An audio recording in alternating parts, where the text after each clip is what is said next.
Well, Milwaukee will go for a fifth straight win tonight out of Las Vegas as they take on the A's again. The Crew will send Robert Gasser to the bump tonight, coming off a solid outing where he gave up 1 run over 5 innings. For the season, he's 0-2 with a 4.73 ERA. The Athletics will counter with JT again. He's gone 12 innings over his last 2 starts, allowed just a pair of runs combined. Overall, he's 3-3 with a 2.74 ERA. First pitch is set for 9:05. Turn to the Packers. They were on the field for the first practice of their mandatory minicamp earlier today. It included running back Josh Jacobs. He's taking part while the Brown County District Attorney's Office is deciding whether to charge him following his arrest on domestic abuse allegations last month. Coach Matt LaFleur says Jacobs' presence hasn't been any kind of distraction. Yeah, Josh's been great. He's been great. It's been great to have him around. Shows up every day with the same attitude, same mentality, and I would expect nothing other than that. The Packers have 2 more days of practice this week. They will close out the offseason program next week with another round of OTAs. Everyone should feel confident about their path forward. Exact Sciences, now Abbott, has teamed up with UW Athletics to help promote cancer prevention and early detection. The Exact Sciences Athletes Program is unique as it connects UW student athletes with the company's work to provide breakthroughs in cancer care and treatment. UW student athletes helping raise cancer awareness to make a difference in the Madison community. Learn more at uwbadgers.com/Exact Sciences Athletes. Well, Wisconsin's 2027 recruiting class is up to 22 players after the addition of Texas native Trey Roberson. He's a safety. He picked the Badgers over offers from TCU, Vanderbilt, and UCF, among others. Wisconsin's class is ranked in the top 15 in the country, and we're now just 2 weeks out from the start of the NBA draft. With this Wisconsin Sports Zone Network update, I'm Zach Heilprin. Infield stays up for Bryce Terang. 2-run homer back in the 3rd inning for Bryce. Ground ball hit towards the middle. Yelich coming home. The throw is offline. Yelich is safe. And the Brewers have the lead, 15-14. Great read by Yelich. Patrick, a strike away, an out away from winning this marathon in Vegas. Got him! Chad Patrick and the Milwaukee Brewers outlast the A's here in Las Vegas, 15-14 in 12 innings. Yeah, the most bizarre game I've ever had. Usually baseball 11 games. Never saw anything like it. So many things happened. There were 16 challenges in the game. I never seen anything like it. This is where Wisconsin gathers to talk sports. Packers, Brewers, Badgers, Bucks. The Wisco Sports Show is on the air. Now, here's your host, Grant Bills. That's how it ended last night. The Brewers taking the lead in the bottom of the 11th, right? 11th. I was in bed. I was asleep. I didn't even make it close. I decided early on last night, no, I'm not going to make it, but that's how it ended. The Brewers taking the lead in the 11th. And then Chad Patrick slamming the door, the Brewers winning. What was the final? 15-14? Good God. And it's funny because I'm always on my phone during games. I'm in group chats with everybody who's watching the game, and we're screaming about this and complaining about that. And I think when I went to bed, the Brewers were down like 8-4 or something. And more than one person was like, I think the Brewers are going to win like 15-14, 12-11, 13-4. And God dang it if that's not exactly what happened. In 12, I missed an inning. They win in 12, 15-14. So that's where we will begin for a couple of minutes tonight. But we'll be all over the place, I think, for the next 2 hours. This is the Wisco Sports Show. My name is Grant Bills. Thank you for listening. Always appreciate it. I'm on Twitter at Wisco Grant. You want to follow me there so we can yell about these games together while they are taking place. And we can tweet angry things while these games are taking place together. You can follow me. The show streams there as well. The video live stream, the simulcast of the show. If you want to jump in on that, it's on the Wisco Sports Zone app, my Twitter page, the show YouTube account. I could not make this show any easier to listen to, except for maybe if I rented a bus and drove around the state and yelled out the window. There's lots of ways to watch and listen to the show, but that Wisco Sports Zone app is going to be the home base. Easiest for the live stream, the audio, the radio show, and the podcast after the fact as well as Bill's show and Ebo's show and the camp, all of our other network shows and podcasts. Mike Clemens going to be here in 15 minutes to react to Packers practice today. I have a couple things that Matt LaFleur had to say that I circled that we're going to react to, a couple of observations that I circled from Packers beat reporters that we're going to talk about. I want to talk a little bit about the basketball game last night, too. What a spectacle. And some breaking Brewers news. They extended Luis Lara That's the second minor league player now that they've extended, Cooper Pratt being the first. And the man to break that, Spencer Michaelis, who's been on the show before, Brewer fanatic. He also runs his Substack called Backfield Brew. There's no one covering the Brewers minor leagues in more detail than Spencer. So I want to ask him about Lara, Pratt, Williams, get some of the details on this extension, because to be honest, I don't even fully understand sometimes how these pre-arbitration extensions work. And I say that like I shouldn't. I'm a dope. Like, I don't even get it, and I'm brilliant. Like, no, I straight up don't get it. So he'll explain that to us. The strengths and the weaknesses of some of these prospects that might be near breaking through to making their major league debuts, and maybe the Brewers thinking on how they're going to, Jet Williams, Cooper Pratt, Luis Lara, these guys, 2 of those 3 they've already extended. Like I said, what's their thought process going to be like getting them up to the majors? So that's to come in hour number 2. Spencer will be here at 5:30. I'll start with a Brewers thought, and it's not much of a thought at all because I went to bed in like the 6th inning. Maybe I'll stay up I'm not staying up tonight either. I'll just be honest. And it's not that the ballpark is small in that there were 11 home runs. I can live with that. Hey, both teams are playing in the same ballpark. So if it's a home run happy night, whatever. Sorry, pitchers. You're just going to have to eat it. Them's the breaks. This is the ballpark. There's going to be a home run. I can live with home runs. I can live with games at Coors. I can live with games at Las Vegas Ballpark. I think that's what it's called. I'm just looking at the AP story on the ESPN website. I can live with that. It got a little bit, there were a few too many things going on last night for me. If I'm staying up past 1 a.m. to watch a game, I need it to feel like I'm watching something significant. Like this game is telling me something about my ball club. This game is a measuring stick of this or that and the other thing. And a bunch of home runs don't necessarily prevent a game from being worthwhile.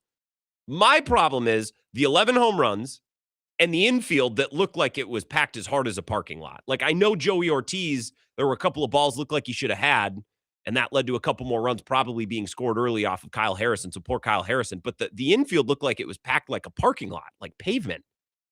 So, okay, so home runs are going to fly out all the time. The infield isn't really a major league infield. The ball's bouncing in front of home plate and clearing the third baseman's head. Not that Luis Renifo would know what to do with a ball over his head if, like whatever. I'm not going to make excuses for Luis Renifo. And again, I think Joey Ortiz should have had some of those balls last night. So the home runs are flying out and the infield is like packed tighter than a, fill in the blank.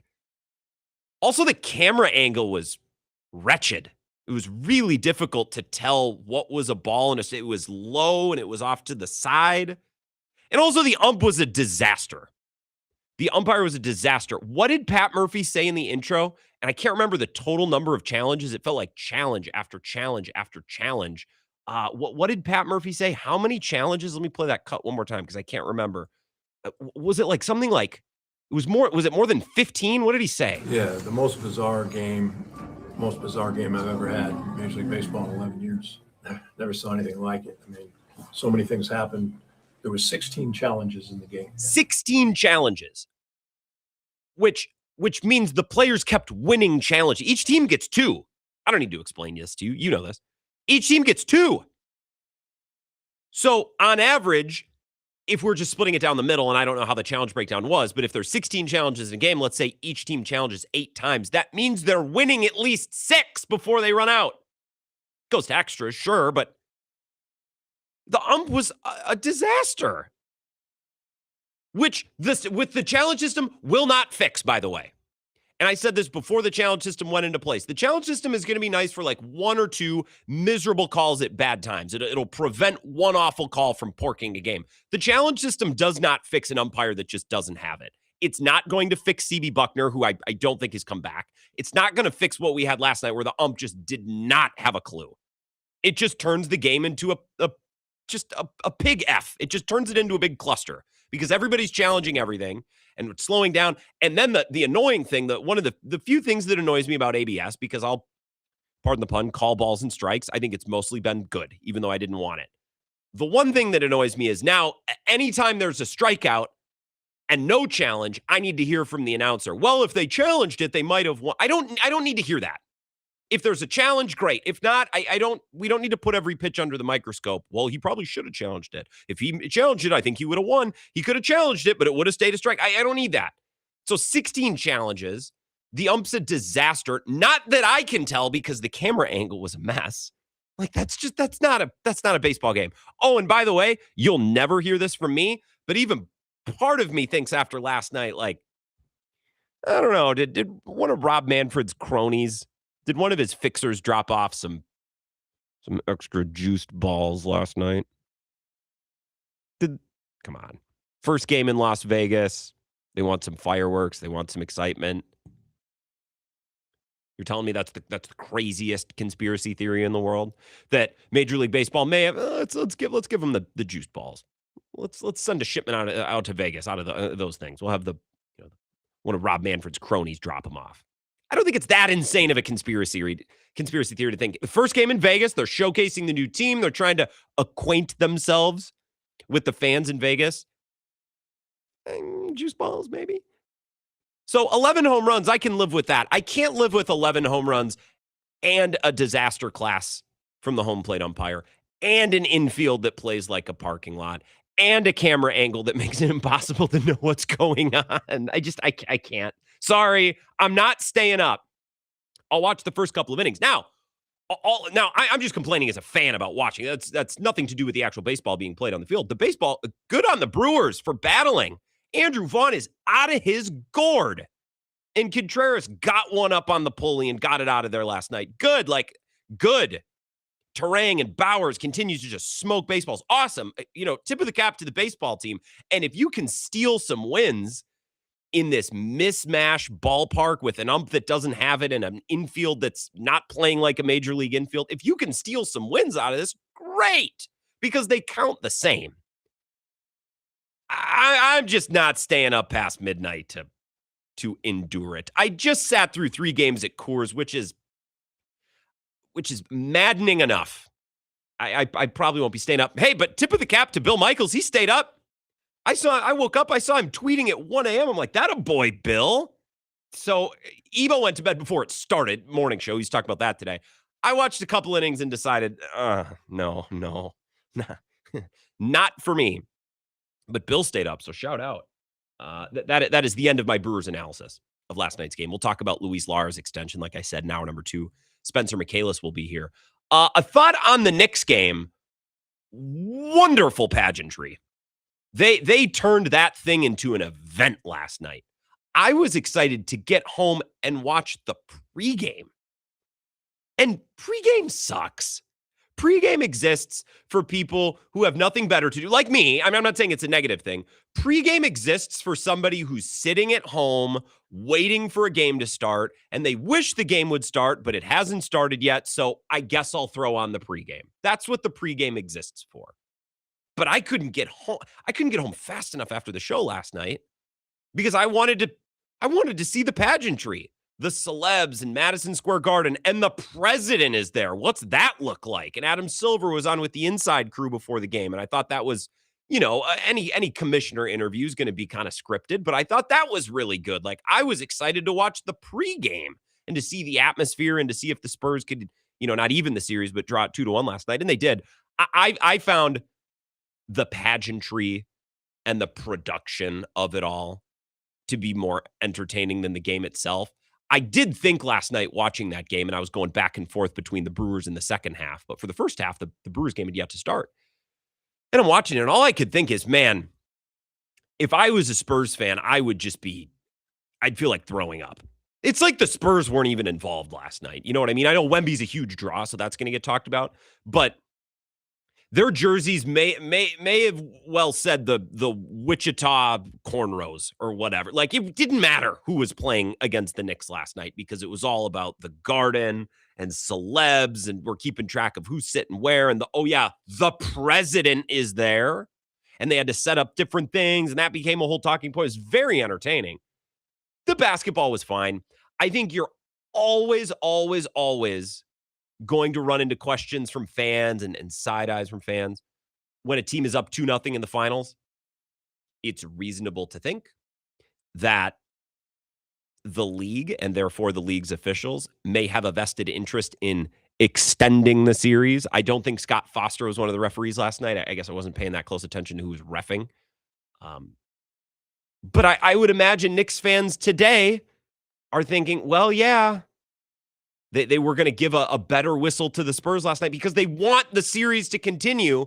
Jim Ozarski, I thought, made a great point on with Bill earlier today about this, about how the NBA is always going to have to face questions and little side eyes in situations like this because, again, the league just has such a vested interest in extending a series that's off to such a lopsided start. I know Mike Brown ranted about the free throw discrepancy. This is just something that the NBA will never be able to shake, Bill. You know this, but it's almost like when the Bucks were down 0-2 to Brooklyn, when they were down 0-2 to the Suns. Like, you never feel like the stars of the league are going to get swept out, right? Like, you know, maybe they get to the free throw line a little more in that third game to maybe make things a little more competitive. And I'm not saying that's what they do, but I don't think there's any way they could ever escape the fact that, that I just brought it up. It's just always something we're going to think about and talk about. The free throw discrepancy was not that crazy. The Spurs got 32 attempts. The Knicks got 22 attempts. Wemby and the Knicks were committing some hard fouls early. I like that to a degree. I don't want it to be allowed and ignored by the officials. And Wemby, I think, got away with a shot on Brunson. But I don't know. It's like, do you guys want the 90s or not? Well, one day, everybody wants to go back to the 90s in the NBA. You know, I miss when guys beat each other up. And then last night we're watching it. Knicks fans were like, how can you? So I thought it was a wonderful production, a little bit of a mess. I'm glad the Spurs won because I don't want the series to be over after 3 games. If the Knicks win in game 4, they'll go up 3-1. Okay, you feel pretty good. But if the Spurs tied up, this is a real series. This has a chance to become a real series now. That's what the Spurs did with their win last night. I did find the game to be secondary to the overall production, which as an impartial fan is fine. Gave me something entertaining to watch last night. Mike Clemens is going to join us next to react to Packers practice earlier today. He's up in Green Bay standing by. He will join us on the other side of this very short 3-minute break. Don't go anywhere. This is the Wisco Sports Show with Grant Bills on the Wisconsin Sports Zone Radio Network.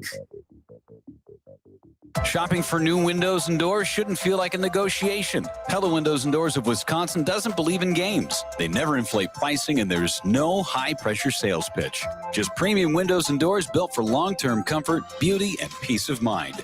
Buy direct through Pella, and one trusted team handles everything with Pella-certified installers every step of the way. Real pricing, premium quality, no games. Pella Windows and Doors of Wisconsin. Schedule your free in-home consultation today at PellaWI.com.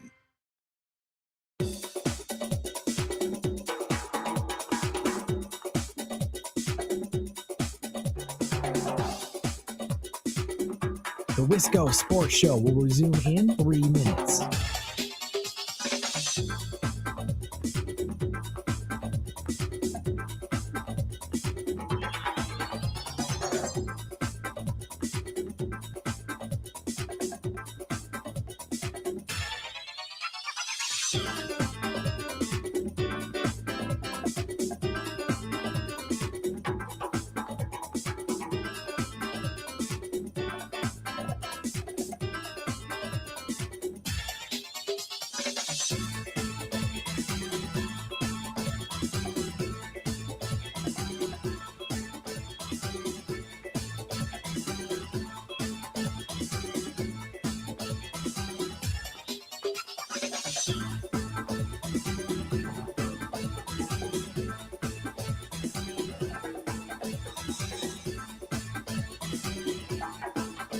The Wisco Sports Show will resume in 2 minutes.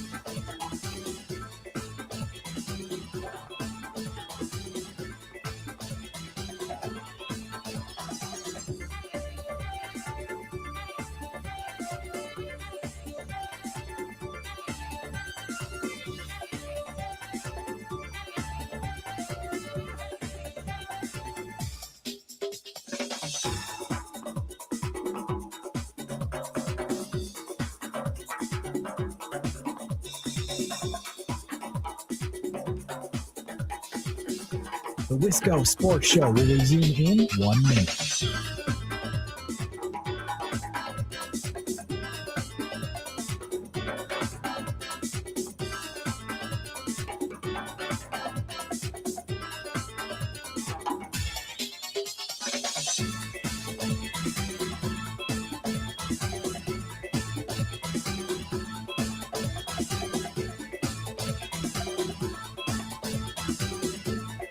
The Wisco Sports Show will resume in 30 seconds.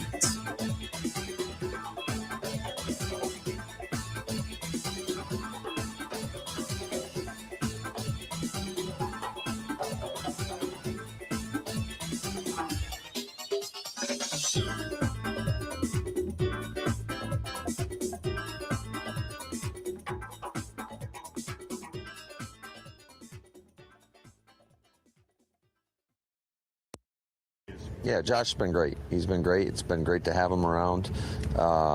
Shows up every day with the same attitude, same mentality, and I would expect nothing other than that. Thanks, guys.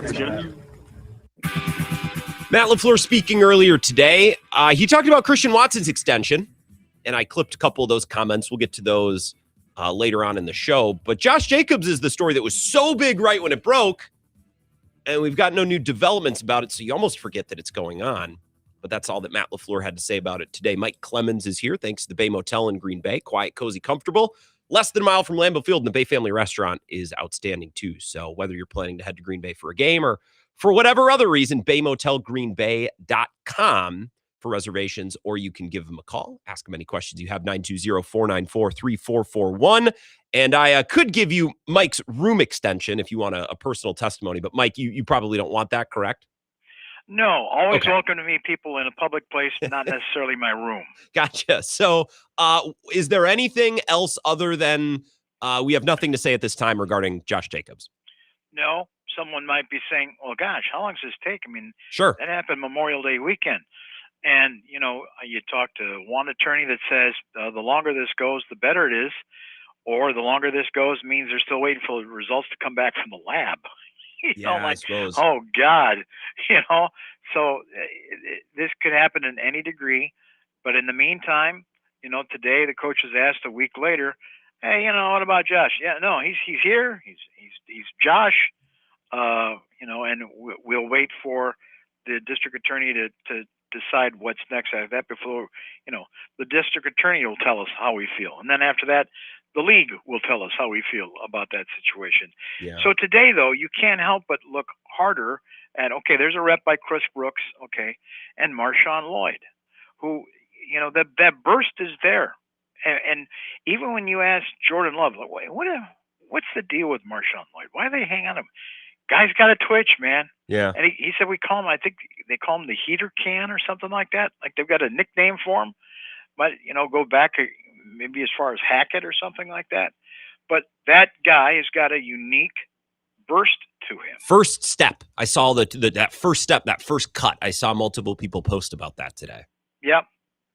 And you know, we have seen that in very short samples, both in that preseason game against the Colts. And I don't want to take it the next step further. I was going to ask Jordan Love about this, then I thought, back off. It's the answer right now is, can Marshawn Lloyd be in practice in pads? You know, Yeah. Can we get him into 2 quarters of a preseason game? But what I'm telling you, he's got, from what I see, that twitch is as fast, if maybe not even a half second better than Aaron Jones. Sure. And so, you know, my next question I'm anxious to see is, can the guy catch? Because you remember how you could put out Aaron Jones wide left, the next thing you go, you got a 70-yard gain, right? Mm-hmm. So, I mean, if that happens, oh man, you know, then you've got yourself a real weapon. But they got to see if he's healthy. So in the meantime, I thought it was interesting this. You know, we're saying to LaFleur, you know, so what are you talking about in terms of getting Marshawn Lloyd to the field on game day? And one of the things he says is, you know, I've got Ben keeping an eye on him. And I'm thinking, Ben Sermons. Ben Sermons.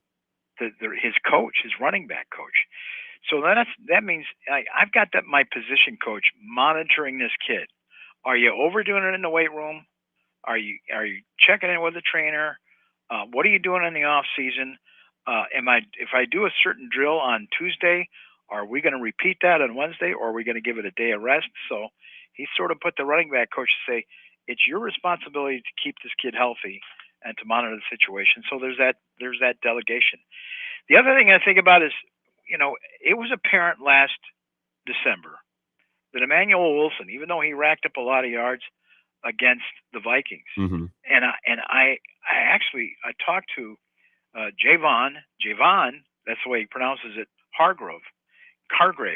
They brought him from the Vikings. They said, what do you remember about those games against the Packers? He said, had a good running game that day. Well, that was Emmanuel Wilson, filling in for Josh Jacobs.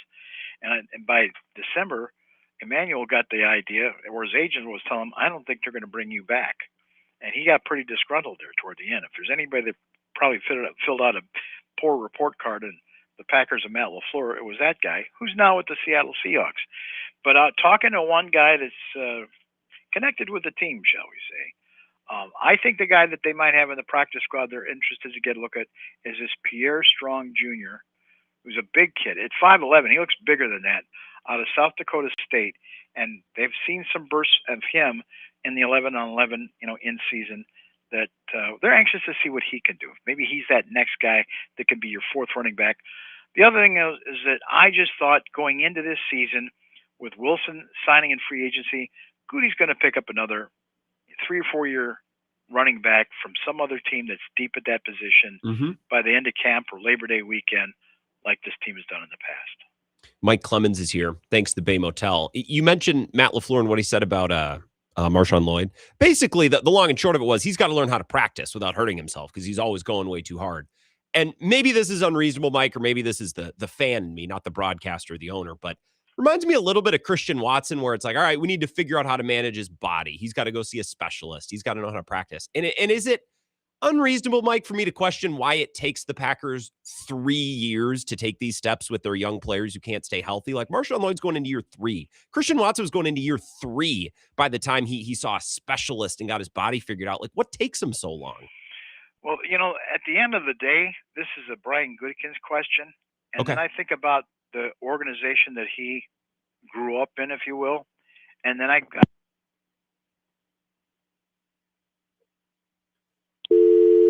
Michael.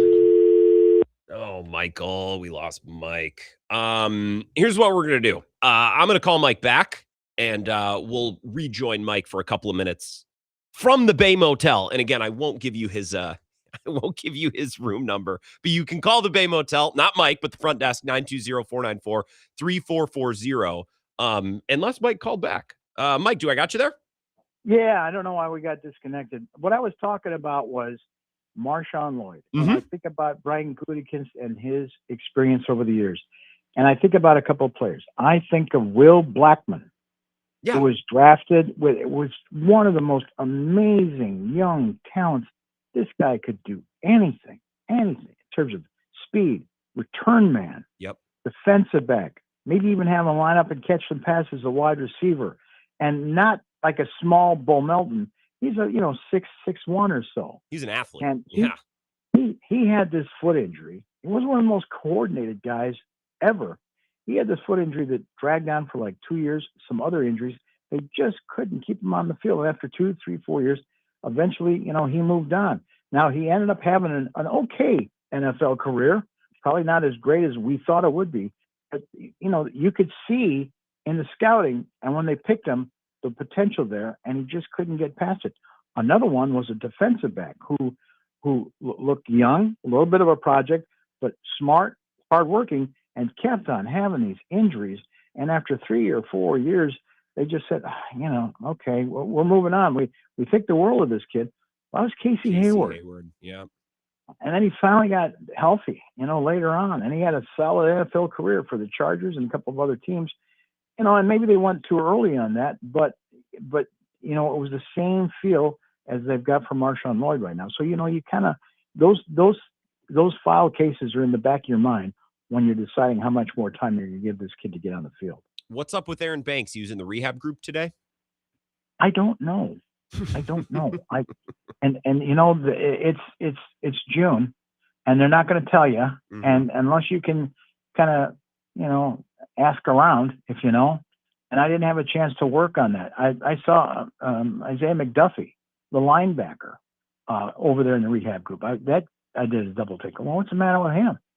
And I know that Zaire Franklin has, McDuffie is not inheriting that helmet from Quay Walker, who's now out with the Las Vegas Raiders. They're giving it to Zaire Franklin, the 8-year veteran they picked up in that trade with the Colts. So that's what's going on there. And Sky Moore. I'm anxious to talk to him. I'm anxious to watch him. And he was just in a jersey watching today. And he wasn't there last week at the OTA. So, there's half dozen of those guys like that. Jacob Monk, the backup center. Now, here's one guy that's flashing. Is this Jagger Burton kid? Yeah, he was running with the ones that left guard in Banks' absence, right? Yeah. How about that? Looked good. He's such a smart kid, man. I mean, he's really sharp. And I thought, he's my early pick for backup center. Okay. I mean, I'm pretty impressed by him. You know what Jordan Love did today? He in that next year and contract, and he's got his number 1 and number 2 receivers signed, and he's got his center signed, and on and on. He was a little more relaxed and not quite guarded, and he gave us a little bit more of those assessments like any other quarterback does, and not like Aaron Rodgers, who might be calling guys out, like maybe going too far. Okay. But when you just said, okay, well, there's Tucker, and you're not going to get him back until September or whatever, and he said, Josh Wiley's coming on, the 6'7" tight end who made some catches last year and got injured at the end of the season ending there for him. But I liked how he picked out a couple of guys like that, guys to watch. He also talked about Savion Williams. I mean, wouldn't it be nice if we could get him to go to the next level? Although Savion dropped a pass that was clearly right there in his hands coming out of the backfield today. But that's another guy they'd like to see pick up. So it was interesting to hear Jordan Love give us those kinds of assessments of those weapons around him, like only the quarterback who's out there on the field on 11-11 can tell you. And then the other thing I said was this, because the big question I asked today about the Christian Watson contract and about the decision to resign him. And I know there's some people that say they overpaid, and I know there's some people that say his agent should be fired. I mean, it's a deal that's basically $31 million in a signing bonus and big bag of cash, but after 2 years the team can move on.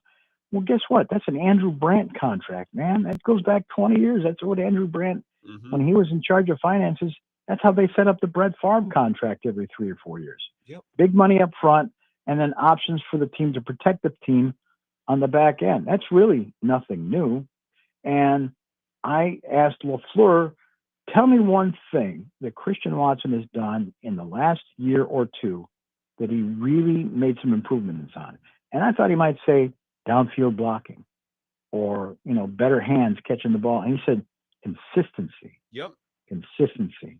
And that means if he gets 20, 30 snaps in a game and 8 or 9 targets, they're all highly graded.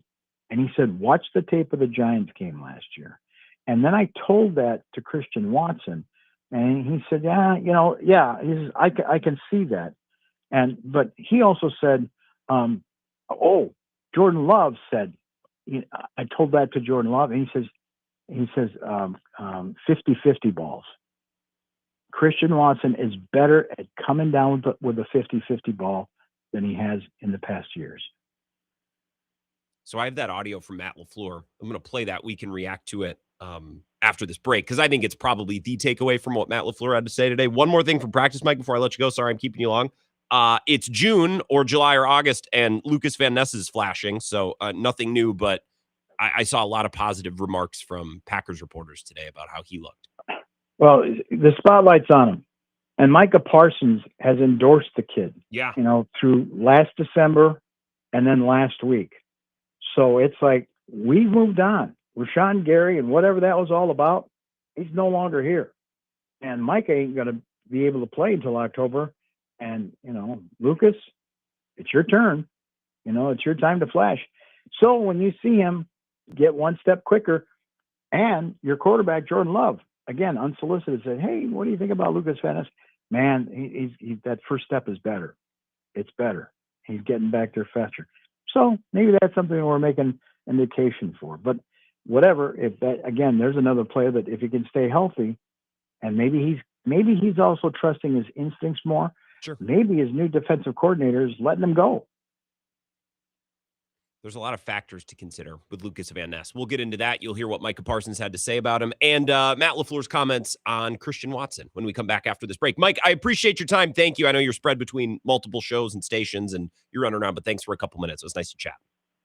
Thanks, Grant. Mike Clemens, thanks to the Bay Motel in Green Bay. Quiet, cozy, comfortable, and less than a mile from Lambeau Field. BayMotelGreenBay.com, or just give them a call. 920-494-3441. Matt LaFleur on Christian Watson, we'll discuss. And Micah Parsons on Lucas Van Ness, we'll discuss. And your Packers phone calls next. This is the Wisco Sports Show with Grant Bills on the Wisconsin Sports Zone Radio Network.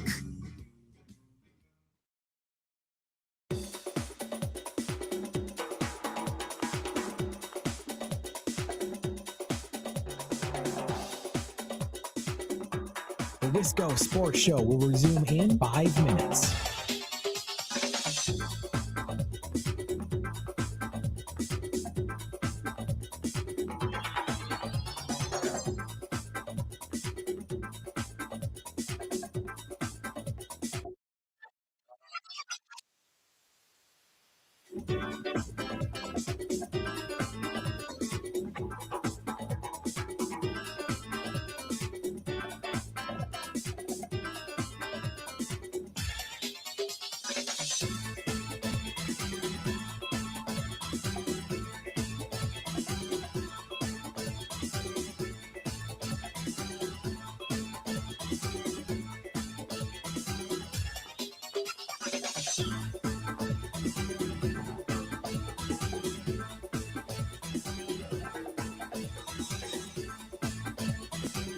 The Wisco Sports Show will resume in 4 minutes.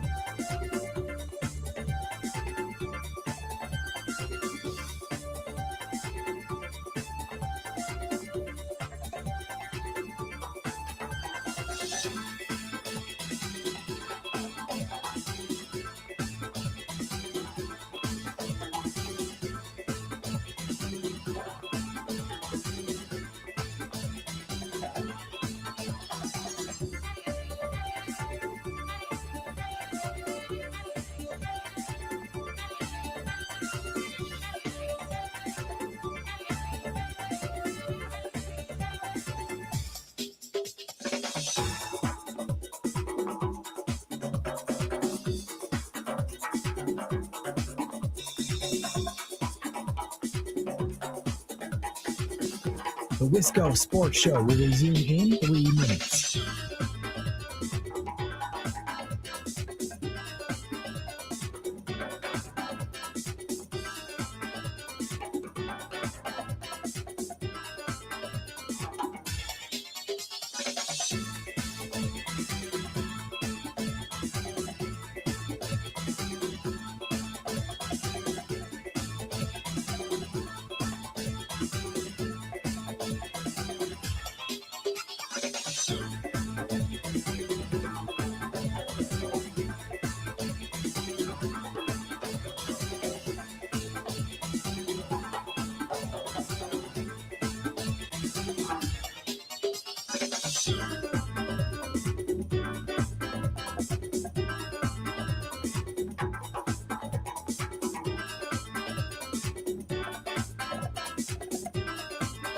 The Wisco Sports Show will resume in 2 minutes.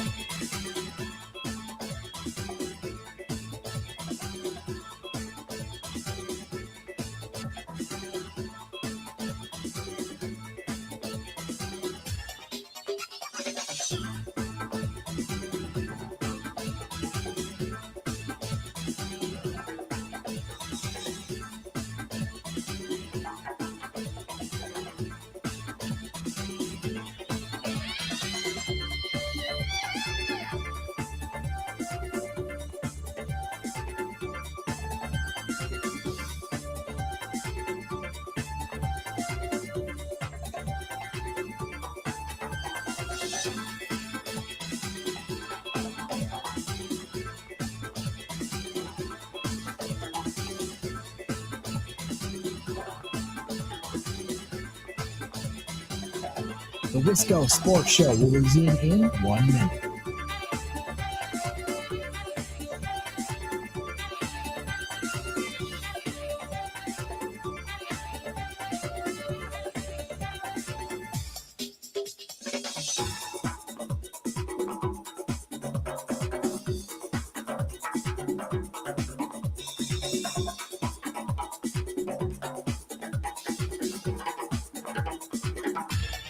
The Wisco Sports Show will resume in 30 seconds.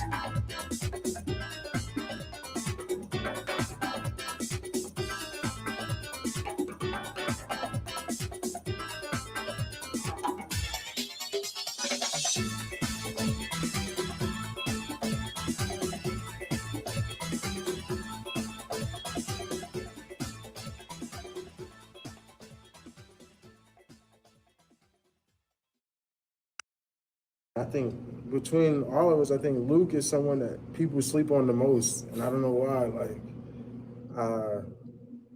I think by the end of the season, if Luke stays healthy, I think the Packers will be. He'll probably be the favorite. That's how much confidence I have in him. Who are you? I'm already a favorite. But I definitely think I'm gonna have my hands full with Luke on who's gonna be the best. And I believe in him. I think sometimes he listens to y'all and that gets to him. But I think he can be as great as he wants to be. So the guys that we have, like I said, and Barron, he already has the mindset that he's going to be a top tier player, and I love that about him. So, and Colin, all of them really. And when you add some of these rookie guys and even some of the vets of BC and his presence, we have a really good group. And I know they're going to play hard. They all work hard, and I know they're going to hold it down until I get back. And then when I get back, we're all going to push each other to a whole nother standard, and then we're going to play a different level of football for sure. Micah Parsons on Lucas Van Ness. I know that's a long cut, but that's what he had to say. And this isn't new. Micah Parsons talked glowingly about Lucas Van Ness when he got here last year. Not anything new. A lot of posts from Packers beat reporters on Twitter today about Lucas Van Ness blowing up this play, this tackle for loss, this play that would have been a sack, got into the backfield on this play. And that's great. Not saying that it's nothing. I just feel like we did this 2 summers ago. I feel like we did this last summer, where it's like, this is Lucas Van Ness's time to take a big jump. This is the year, and it just, I'm not saying it won't happen. I just can only dedicate so much time this summer to talking about that, knowing that I just don't like, I don't like redoing shows with the same player, because I feel like we're wasting time. We're being repetitive. But as much as we can draw from one practice today, Lucas Van Ness, 2 thumbs up. Let's take a Packers call here, 608-321-1670. Then Matt LaFleur on Christian Watson. Wisco Sports Show. Who's this? Hey, Grant. I couldn't agree more on the whole LVN discussion. He's not a rookie. He's going into his 4th year, something like that. I believe so. And when I think about this, Cone, I think about calls that you've made to the show in the last 2 years where you've brought this up, where it's like Lucas Van Ness needs to be better. This needs to be his year. And I feel like we were doing that call, that topic 2 summers ago. Yeah, exactly. And I'm just fatigued by it. Like he's not a rookie anymore. The time for flashing and stuff in the summer, that's great. But when you're that into your career, you got to perform on Sundays in the fall. Yeah, and to his credit, or to be fair to him, he may have last year had he been healthy. We saw a flash here and there. Now, that's not enough for me to say definitively, Cone, that he would have been awesome last year, because part of being a good pro is being healthy and being consistent. So just because a guy gets hurt doesn't mean he would have been awesome the whole year. I think Devontae Wyatt has that true of him to a lesser degree, but they're going to need him this year. It's not just enough to flash and to pitch in. You're absolutely right. I'll point out and I'll pass along the reports from practice and I'll ask Clemens about it, but I'm not going to redo shows that we did last summer and the summer before. Absolutely. It comes down to, you know this as a sports radio host, but the best ability, we all know it. It is availability. Yeah, you're absolutely right. So that's why, and there's a lot of players that fit this bill. Marshawn Lloyd, most extreme, but Devontae Wyatt. And I talked about this yesterday. He's never played, I think, more than 400 snaps, maybe, but more than one season so far. Like at a certain point, you're just a guy that can't stay healthy. You're not an awesome player who has bad luck. You're just a guy who can't stay healthy. And I'm not for sure ready to say that about Lucas Van Ness, but just because you get hurt, we don't get to assume that you would have been awesome had you been healthy. Yeah, that's like Peter Bukowski's job. Yeah, correct. You are correct in that. That is absolutely Peter Bukowski's job. Yes, 100%. Thank you for that. Anything else? Of course. I'm surprised you didn't stay up for the Brewer game last night. It was quite the thrill. I was a big fan of the game. William Contreras going down on one knee. And I agree with you. These balls have to be juiced. It has Rob Manfred, the fixes in written all over it. Like, drum up some excitement for the Vegas market. Does Vegas want the A's? I don't know. Who would? Do they even? It's a summer sport in Las Vegas. Like, I don't want to go to that hot ballpark, sit in the sun. But if my team's crushing 11 home runs, why not? Well, it feels like a hockey town. I mean, you travel around the West Coast. You're down there in Phoenix and Arizona somewhere. Hockey feels like a thing in Vegas. Fighting, boxing feels like a thing in Vegas. I don't know about baseball. So you're right. I think that with good reason they're playing some series there this year, just trying to drum up interest. And it's not a large leap to think, I don't know, send them some juice balls. Why not? That's all I'm saying. Yeah, I think it is a pretty dominated Golden Knights town. And I think football, NFL, it's enough of an event. Oh, yeah. You only get 8-9 home games a year. You get those opposing fan bases coming in for a weekend. It'll be really interesting to see how that translates to 162 game baseball season. No, and I forgot about the Raiders, Cone. Great call. I appreciate it. You're exactly right. There's only 8 of them there every year. And Vegas is enough of a reason for opposing fans to take a weekend trip for a game. Baseball's a little different. Like if the Brewers play in Vegas Monday, Tuesday, Wednesday, are that many Brewers fans going to go out there? And the same of all these other, you know what I mean? I don't know. We'll have to see. I don't think it's a ridiculous theory to maybe think, I think maybe they're juicing the baseballs out there in Vegas. Now the air's thin and dry and the ballpark is small. So I'm not chalking it all up to the juice baseballs. I think the ballpark is small and dry. And, then maybe on top of it, they're sending him some juice baseballs. Here's Matt LaFleur on Christian Watson. Happy for him when asked about Christian Watson's extension. This is how his presser began before practice today. Yeah, I think he's definitely deserving. I think just he embodies what we want to be about. I think he's a team first kind of guy. Like, never once over the course of 4 years have I ever heard him complain about not getting the ball. And he does all the little things the right way. I think he handles himself the right way. I think he's a great teammate. He busts his butt every day when he comes in the building.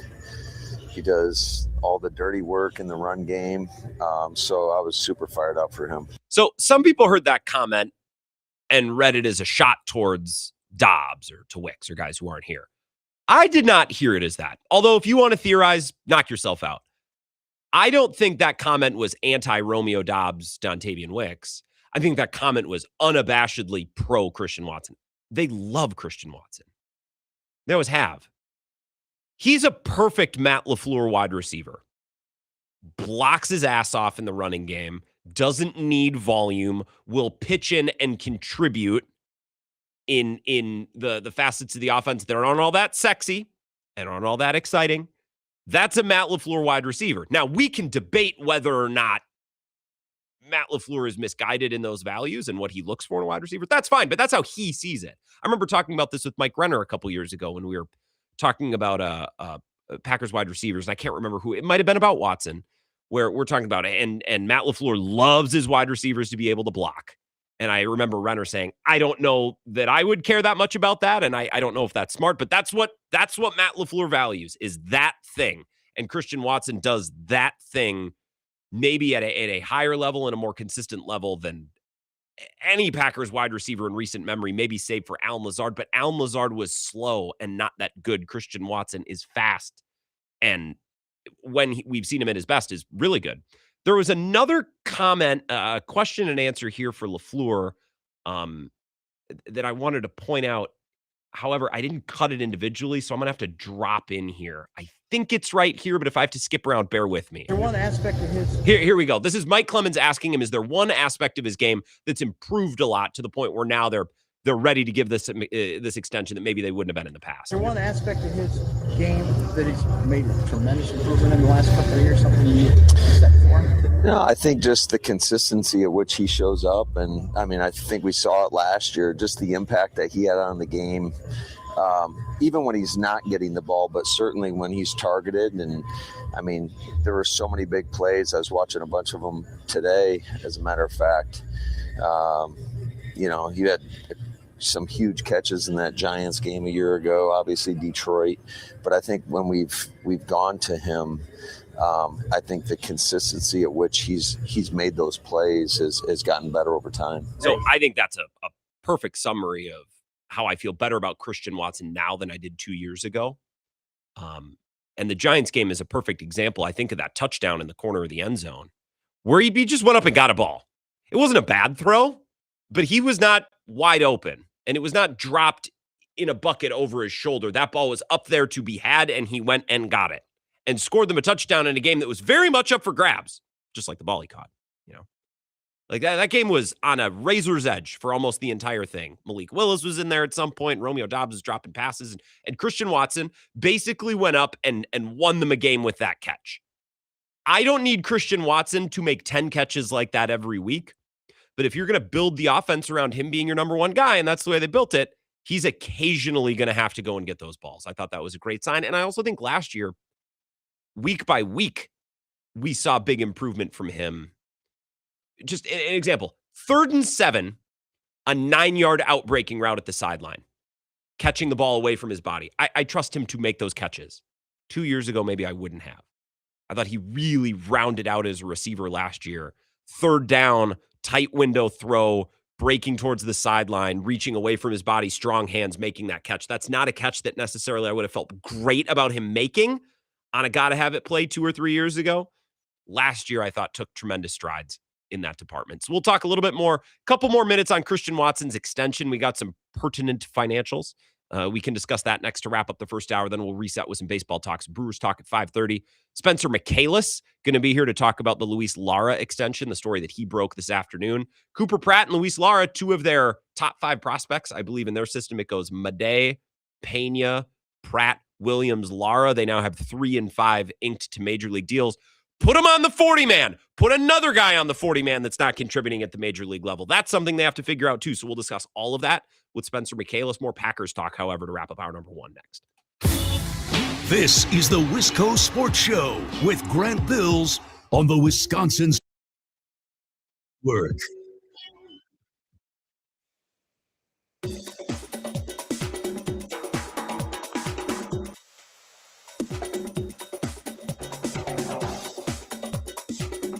The Wisco Sports Show will resume in 3 minutes.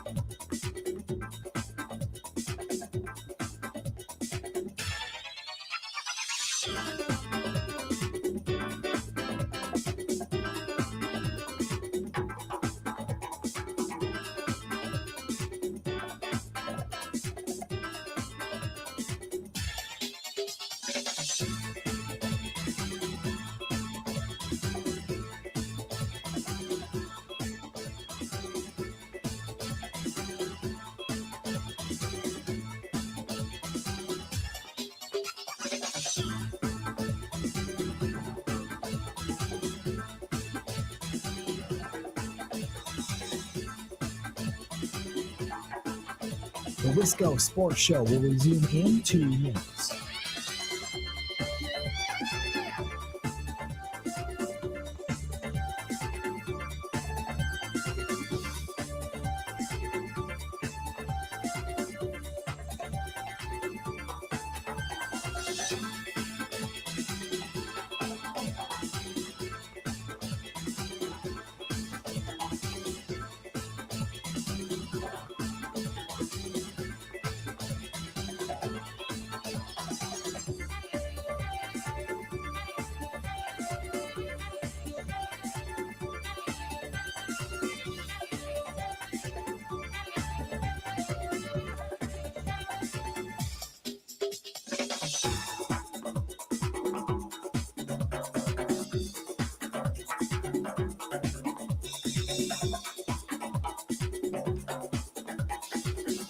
The Wisco Sports Show will resume in 1 minute.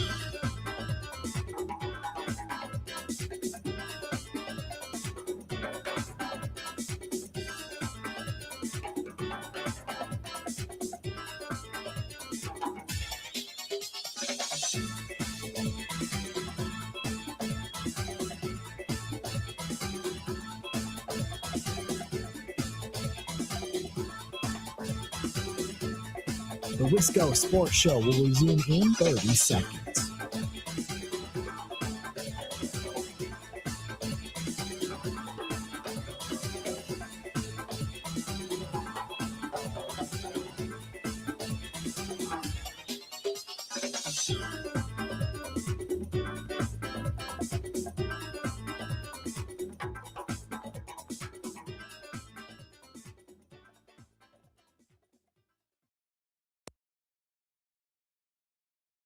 I know what I'm capable of doing. I know what I'm capable of, putting forward. So I know that, regardless of guarantees, I know I can earn, every single dollar that's in that contract.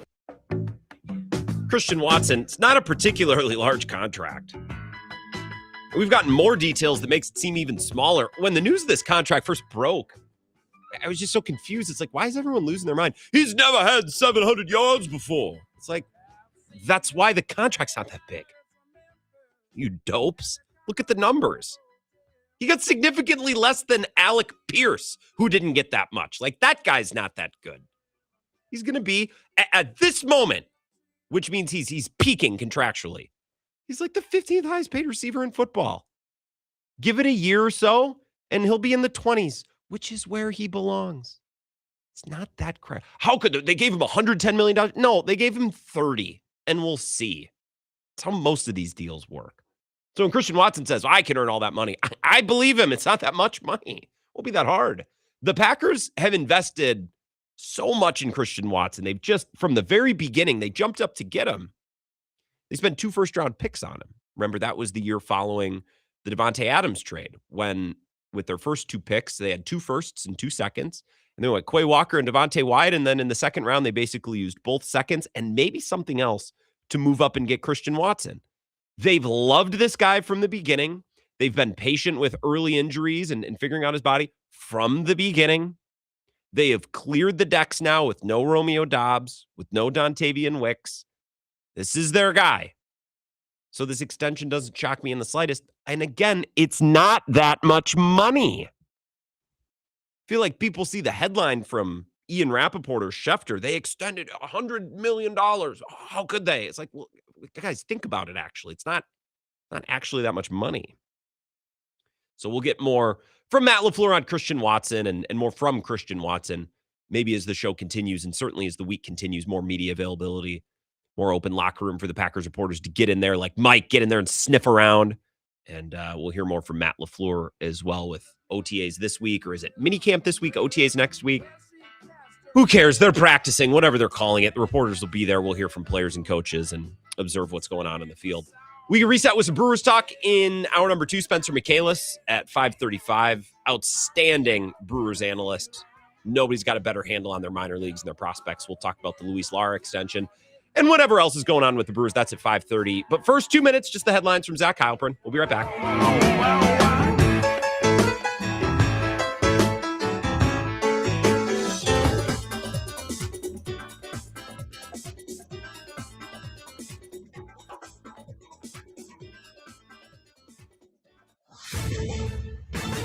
This is a Wisconsin Sports Zone update. Well, the Brewers are in Las Vegas. It's where they're going to continue their series against the A's later tonight. Unlikely we see anything like last night's game that Milwaukee won 15-14 in 12 innings. It finished at 1:20 Central Time. The game featured 11 home runs, 34 hits, multi-run comebacks, a lot of time spent on reviews. Manager Pat Murphy was asked if he'd ever seen anything like it. The most bizarre game I've ever had in Major League Baseball in 11 years. Never saw anything like it. I mean, so many things happened. There was 16 challenges in the game. 16 challenges in the game. I never seen anything like it. Tonight, the Brewers will send Robert Gasser to the mound. Comes in 0-2 with a 4.73 ERA. He was pretty good the last time out, allowing 1 run over 5 innings. The Athletics counter with JT Ginn. He's 3-3 with a 2.74 ERA. He's gone 6 innings his last 2 times out, giving up 1 run each. Milwaukee comes into tonight holding a 5.5 game lead on the Cardinals in the NL Central. First pitch out west, slated for 9:05. Everyone should feel confident about their path forward. Exact Sciences, now Abbott, has teamed up with UW Athletics to help promote cancer prevention and early detection. The Exact Sciences Athletes Program is unique as it connects UW student athletes with the company's work to provide breakthroughs in cancer care and treatment. UW student athletes helping raise cancer awareness to make a difference in the Madison community. Learn more at uwbadgers.com/Exact Sciences Athletes.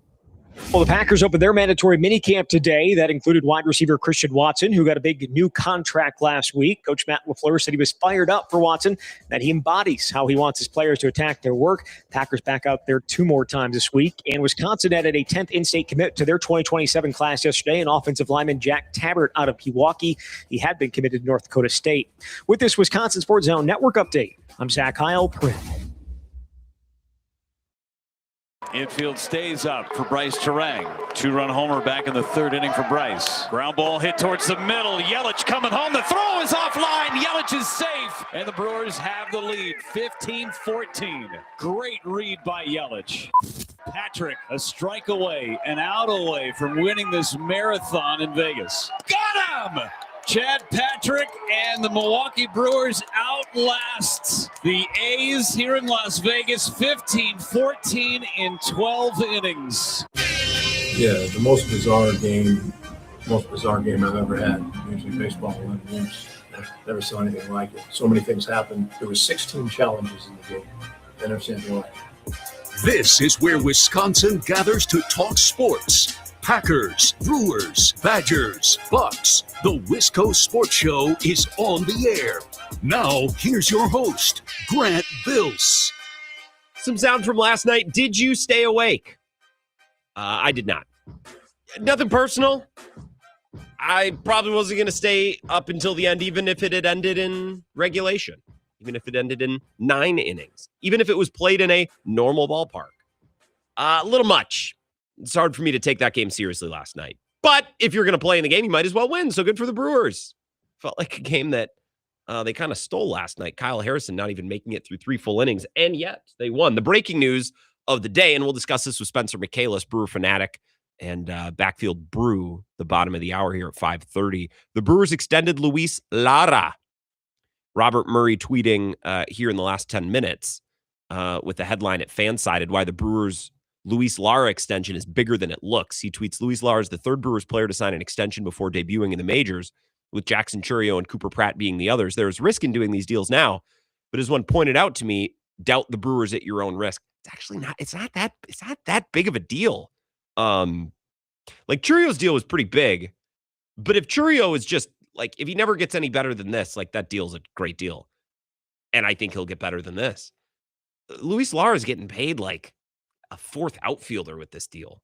So cost certainty, and it would be more money than if, he ends up sucking, but at no point is this really going to crush the Brewers financially. We'll talk about that in a half hour. But reaction to last night's game, if you would like, bunch of open phone lines, if you want to grab them, 608-321-1670. It just felt a little too zany for me last night. Not that I'm some, a line of demarcation. Not that it's my job to decide what's, proper baseball and what isn't. But you're asking me to stay up, past midnight in a game where there was 11 home runs because this ballpark is a bandbox times 100. I mean, this is Coors Field on steroids. It's small, but the air is also thin. There's no water. I can deal with the home runs. I can't deal with the home runs and the parking lot infield and the ump that doesn't have a clue and the angle where I can't really tell where the pitches are landing. Oh, and there's a million challenges. And I feel like the balls might have been juiced because Rob Manfred's trying to drum up support in Vegas. That's just a possible theory.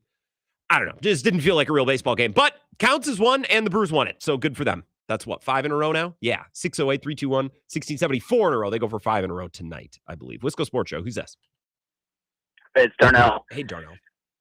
I felt bad for Harrison, man. Like, just getting thrown into that, and then the juice baseballs and the Little League ballpark. Like, you feel for him because the guy was running a really, really hot ERA streak, and then just got absolutely destroyed in that regard yesterday. So, well, and I think the most underrated part of that game was the infield was packed like asphalt. So the balls were hitting in front of the plate and bounced way up in the air. And Joey Ortiz has got to come up with one of those balls, but I don't fully blame him that two of those potential double play balls got by. I mean, that playing surface, it's unlike anything I've seen at the major league level, at least. No, that is very true. You just hope that your guy that's really only in there for his defense will make a defensive play.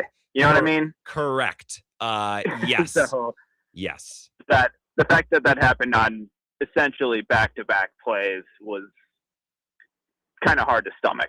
So, and then again, you just feel for the pitcher that served up those perfect baseballs for that exact situation, and then was rewarded with an extra 6 earned runs or something like that on top of what maybe you should have gotten. Obviously, giving up, dingers is not exactly great for your ERA either, but there wouldn't have been 3 people on base. So, again, not a huge deal, and it's really great that we get to complain about wins. Yeah, right? And like, oh, that win didn't feel very good. It's a theme on this show, and I try not to be too crabby about it, but I feel like we could be positive about the Brewers, we could be negative about the Brewers, but what doesn't change is the fact that they're winning, Darnell. And I think winning cures all when you really get down to it, right? I would think, yeah. You can be mad about pretty much anything, like the fact that Garrett Mitchell and Rengifo combined to go 0 for 10 last night with 7 strikeouts or something like that. Like, yeah, that doesn't feel great, but the rest of the team scored 15 runs on 19 hits. It's just you can nitpick whatever you want. And honestly, I fell asleep in the 8th inning, so I didn't even know they won until I woke up this morning. But same. But man, like, that must have just been a hell of a watch. And for all of the Cub fans and Cardinal fans that hate watched that last night, I'm sure they just felt like they wasted 4 hours of their life that they are never getting back, because that must have just been or A's fans, right? If you're watching that must have been just the worst game to lose. Because, I mean, when I went to bed, I thought there was no shot at that they were. I think it was 8-3 or 8-4 when I went to bed, and I woke up and I just laughed. But I think that's probably the experience of being a Cubs fan. And last year more so than this year, because last year the Cubs won 90-plus games. Like, last year the Cubs had a very good season, and the Brewers won 10, 11, 12 games like twice. Like that would be maddening. And it's on nights like last night where if I was the fan of a rival team, I'd be like, okay, so we're not even going to pick up a half game tonight, huh? Even when the Brewers pitching staff gives up 14 because they're playing in a matchbox ballpark. Right. And then on top of all of that, it's like, okay, now the Brewers are signing their prospects for the next decade. After a win in a crazy ballpark, they go out and nab one of their AAA guys for pennies on the dollar after the CBA goes through. So I'm sure other opposing fan bases probably hate the Brewers, even though we don't really have we don't have a World Series to show for any of this stuff. Yeah. Just a immaculately run organization right now from what seems like they're making all the right moves here. And then on top of that, they get this pitcher from the A's that threw 94 and then all of a sudden knows how to throw 100-mile-per-hour fastballs last night. That made me laugh. It's not that hard. That really made me laugh. Like, I think it's Joel Cunell or something like that. Cunell. I don't know. I didn't see him pitch. I was just looking at the stats when I woke up this morning. Well, anyways, the guy got absolutely hammered in his last appearance for the A's, and then he gets picked up by the Brewers, spends one day in their pitching lab, and throws 99 the next day. It's comical at this point. So, love to see it. I will absolutely stay up tonight to watch the first 5 innings again, and I'm hoping that they can maybe keep them under 10 tonight. First team to 11 tonight. That might do it, Darnell. I appreciate it. And let's get Clint Vondrack out from behind home plate. Let's get Todd Titchener back there if it's the same crew. Anybody other than Clint. Dude had a nightmare back there last night. Yes, Kunal, if that's his name. We can ask Spencer Michaelis. Probably know everything about this guy at 5:30. An inning and 2/3, 4 strikeouts. Not bad. 20 pitches, 16 strikes. There you go. I think Kyle Harrison, that was maybe a struggle last night. 71 pitches, 43 strikes. There was a guy in the first inning. He struck out twice. Clint Vondrack behind the dish missed them both. It's like, we'll challenge. Okay, you people with your challenges. You want to challenge every pitch for the entire game? Is that what you want? I don't want that. I want the ump to pull the head out of his rectum. That's what I want. Just challenge then. Yeah, that's fine when it's one pitch in the 7th in a big moment. It's another thing when there's 3 of them in an at bat. It's like, just challenge it. No, that actually is worse. I would rather the Brewers just lose a normal baseball game than win. I mean, it's not true. Let me be hyperbolic. I would rather they lose than win a game where there's 2 or 3 challenges every single inning. It's exhausting. So Kyle Harrison, part of his problem is he wasn't in the zone enough last night. But then the home run he gives up in the first, it was a pitch up above the zone, like significantly. That wasn't a strike. Just that kind of night. Maybe the sneaky funniest part of this game last night is Grant Anderson, just days removed from what we thought maybe having a broken arm, goes 2 2/3, 3 strikeouts, doesn't allow a single run. Like, because of course Grant Anderson does that. Ashby gets lit up. Uribe mostly looked like Uribe, and then Chad Patrick, God bless him, gets the save. But Grant Anderson maybe looked better than all of them. Grant Anderson and Chad Patrick, of course. Luis Lara's extension, the story of the day. This is what Robert Murray writes at Fansided. When rumors started swirling on Monday afternoon that the Milwaukee Brewers were close to finalizing an extension with top 5 prospect Luis Lara, I asked a few folks around baseball about him. I wanted to get a feel on the player, his ceiling, and what the Brewers see in him. Is he getting traded? One rival exec asked back. Extended, I replied. Holy, the executive responded back. The Brewers are one of the most aggressive teams in baseball, extending prospects before they debut in the majors. In 23, they extended Jackson Chourio to a record-setting 8-year, $82 million contract. This year, they already signed Cooper Pratt to an 8-year, $50 million contract. And now they have reached an agreement with Lara on a 7-year, $31 million contract that includes 3 club options, incentives, and can max out at $79 million. That's such an agreeable contract. 7 years, $31 million, and has 3 club options. Like, what are we talking about? It's also become a trend across baseball, with MLB trade rumors noting that from 2006 to 2016, there were 6 extensions signed by players with less than 1 year of service time. There have been 15 signed in the past 4 years and 25 total since 2017. It's a way for teams to get ahead of potential contract for a player they believe in, and in Milwaukee's case, it was resounding success for Chourio. Remains to be seen how it plays out with Pratt and Lara. But as one rival executive noted, doubt the Brewers at your own risk. Their coaching and player development is among the best in baseball. When he was extended, Pratt was known as an average offensive player with good plate discipline and above average base stealing ability who is a solid defender. Lara is regarded as a high-end defender who is an emerging offensive player with little power in his bat. As much as the Brewers are banking on both Pratt and Lara to emerge, they're also placing trust in their coaches and development and staff to maximize their players. Considering how they maximize their rosters annually, despite having one of the smallest payrolls in baseball, it's a worthwhile gamble. Can I point out something, by the way, about how the Brewers handle their young players or have played their young handles? I was thinking about this the other day because a big story with the Cubs right now is, or was, well, let me back up. 2 things that I've noticed with the Cubs this year and have thought and connected to the Brewers in the back of my mind. Number 1 is Moises Ballesteros, who's their young catcher, who has some interesting offensive tendencies. Like, you can't really hit him against righties and lefties. He's, at this point of his career, a very gifted hitter, but more matchup dependent. How they've handled him.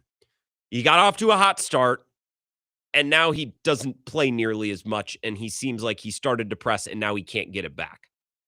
And it's been interesting to follow how Craig kind of handled that. Now, Alcantara, who is their number 1 prospect they called up like 2 weeks ago, has been in the major leagues for about 2 weeks. They sent him back down yesterday. They really only used him as a pinch runner.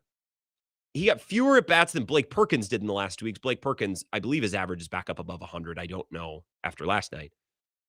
But the thing about Alcantara is he's a terrible base runner.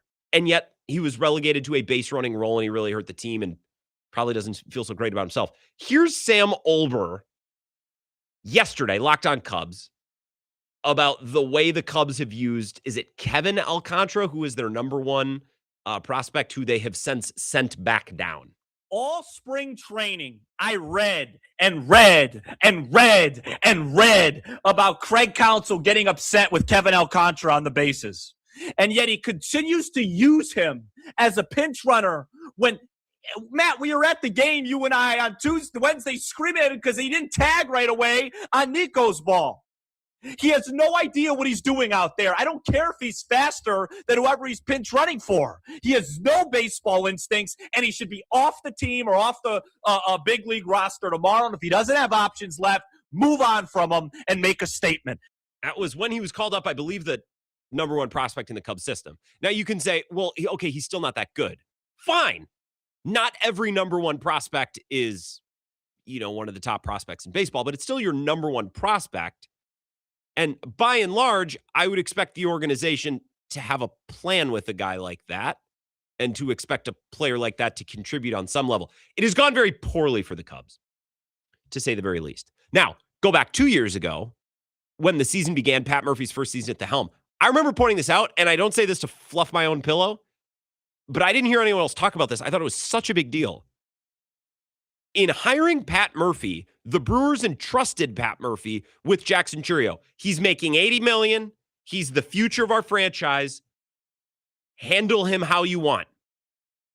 That's a pretty big job for Pat Murphy. That's a lot more important than, should I go and get this reliever? Should I pinch hit for this guy? Righty-lefty stuff. Like, yeah, the day-to-day, that stuff matters. But organizationally, how do we steward Jackson Chourio into the major leagues and make sure that he doesn't lose his confidence, make sure that he's continuing to grow and develop? That's a huge task. And Jackson Chourio certainly deserves credit for the way that he came up and shortly after some early slumps found success. But Pat Murphy and the Brewers coaching staff, they got to get a lot of credit for that, right? And I look over the fence, I look across the border in Illinois, it's like, I don't know what they're doing with Kevin Alcantara. Well, grant he's not that good. Oh, okay, well then trade him. Then you know what I mean? Like, he's your number one guy. You can't just say, well, he sucks. That's letting your coaching staff off the hook. You got to find a way for that guy to help the team somehow. Ballesteros, much of the same. The dude's just gotten lost this season. Buried. He barely gets at bats.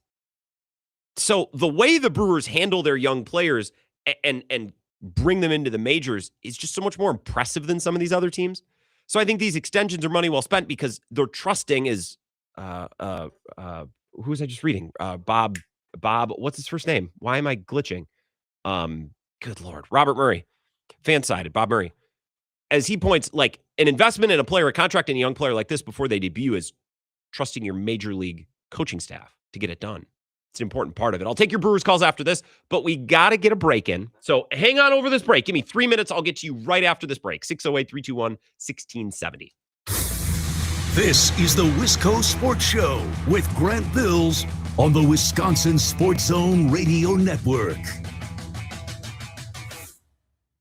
Shopping for new windows and doors shouldn't feel like a negotiation. Pella Windows and Doors of Wisconsin doesn't believe in games. They never inflate pricing, and there's no high-pressure sales pitch. Just premium windows and doors built for long-term comfort, beauty, and peace of mind. Buy direct through Pella, and one trusted team handles everything with Pella-certified installers every step of the way. Real pricing, premium quality, no games. Pella Windows and Doors of Wisconsin. Schedule your free in-home consultation today at PellaWI.com.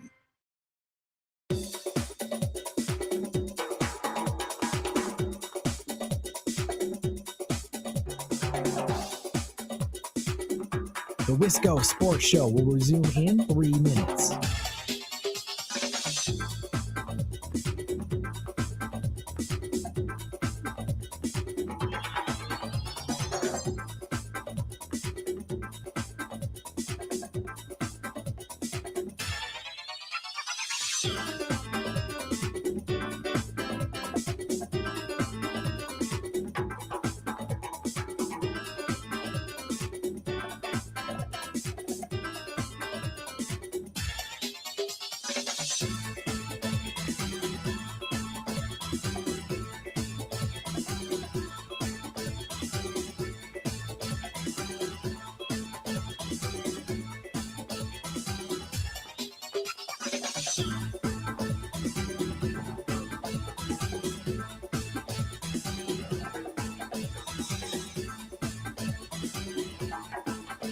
The Wisco Sports Show will resume in 2 minutes.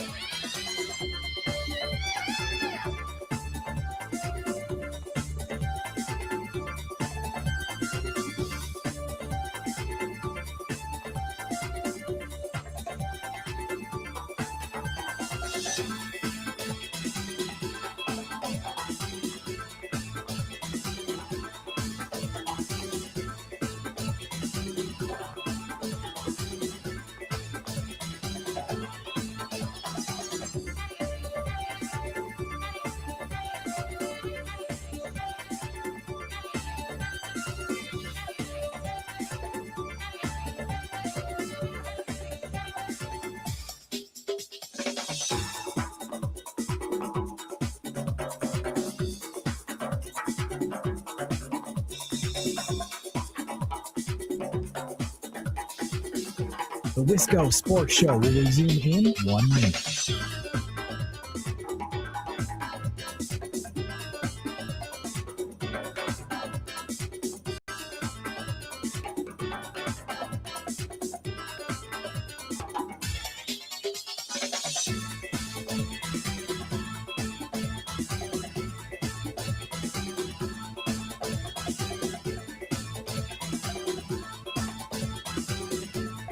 The Wisco Sports Show will resume in 30 seconds.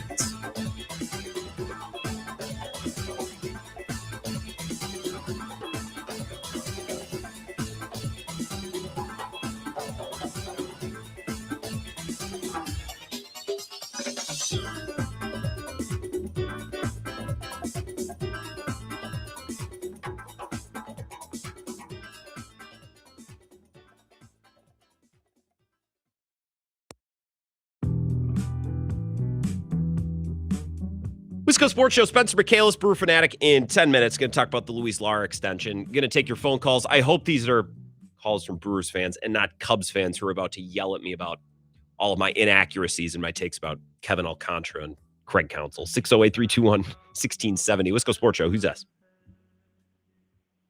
Hello, hello. Line number 1. Hello. Okay, I'm going to put you back on hold. I'll try again in a sec. Line 2, Wisco Sports Show. Who's this? Ridge Runner Mark, how we doing, sir? Good evening, Ridge Runner. I'm well. Excellent. So you were talking about the Brewers and how they go about with their young players, and this axiom comes to mind. Necessity breeds innovation. Packers don't have a choice. They have to play their money right, and I think what they did is they invested their money in their coaching staff, in their trainers, because they draft these prospects, and they have to maximize what they can do with them. Versus someone like the Dodgers or team that have high payroll, sure, they find a hole. We'll spend money, and if we'll draft people, but if they don't pan out, well, we'll just go out and pay somebody who's got a proven track record. Sure, Brewers can't necessarily do that, and I think we've seen it evolve over the years. It hasn't been this way since day one. But I think they've learned, they've taken their lumps, and they've learned this is how they can maximize their success. So I think the Brewers have made investment. I appreciate that's a good call, Ridge Runner, in places other than clearly major league free agent signings. You could look at their payroll and their spending, and it's not going to jump off the page. I think their facilities in Arizona, their minor league scouting and their baseball academies in Central and South America, absolutely stuff like that has paid dividends. So I think they've found ways to spend smarter and not just spend more. Not to just keep comparing them to the Cubs. You look at a team that spends money, probably in a way that's not smart. A mountain of money for Dansby Swanson, Seiya Suzuki, Ian Happ. Like those contracts just typically do not work. Typically, which is why a lot of teams don't do them. It's not good business to sign middle market free agents. Guys who are going to make 15 to 30 million a year. 35 in the case of Bregman. You either break the bank for Juan Soto or Shohei, or you take swings on guys like Vaughn, Bowers. You lean into your farm system. You try to find guys who give you surplus value to then supplement your top-level guys. Now, the Brewers can't afford those top-level guys, so they have to come from inside. Churio, Contreras, Terang, etc. So now we're back to development. More from Robert Murray at Fansided.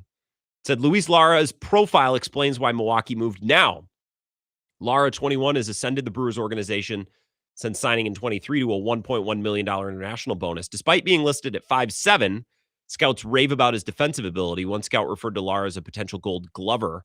Offensively, he's hitting .388, .447, .500 with 7 homers and 27 RBIs in 56 games in AAA. And his .947 is easily the best in his 5 seasons in the minors. The Brewers believe this is a sign of things to come.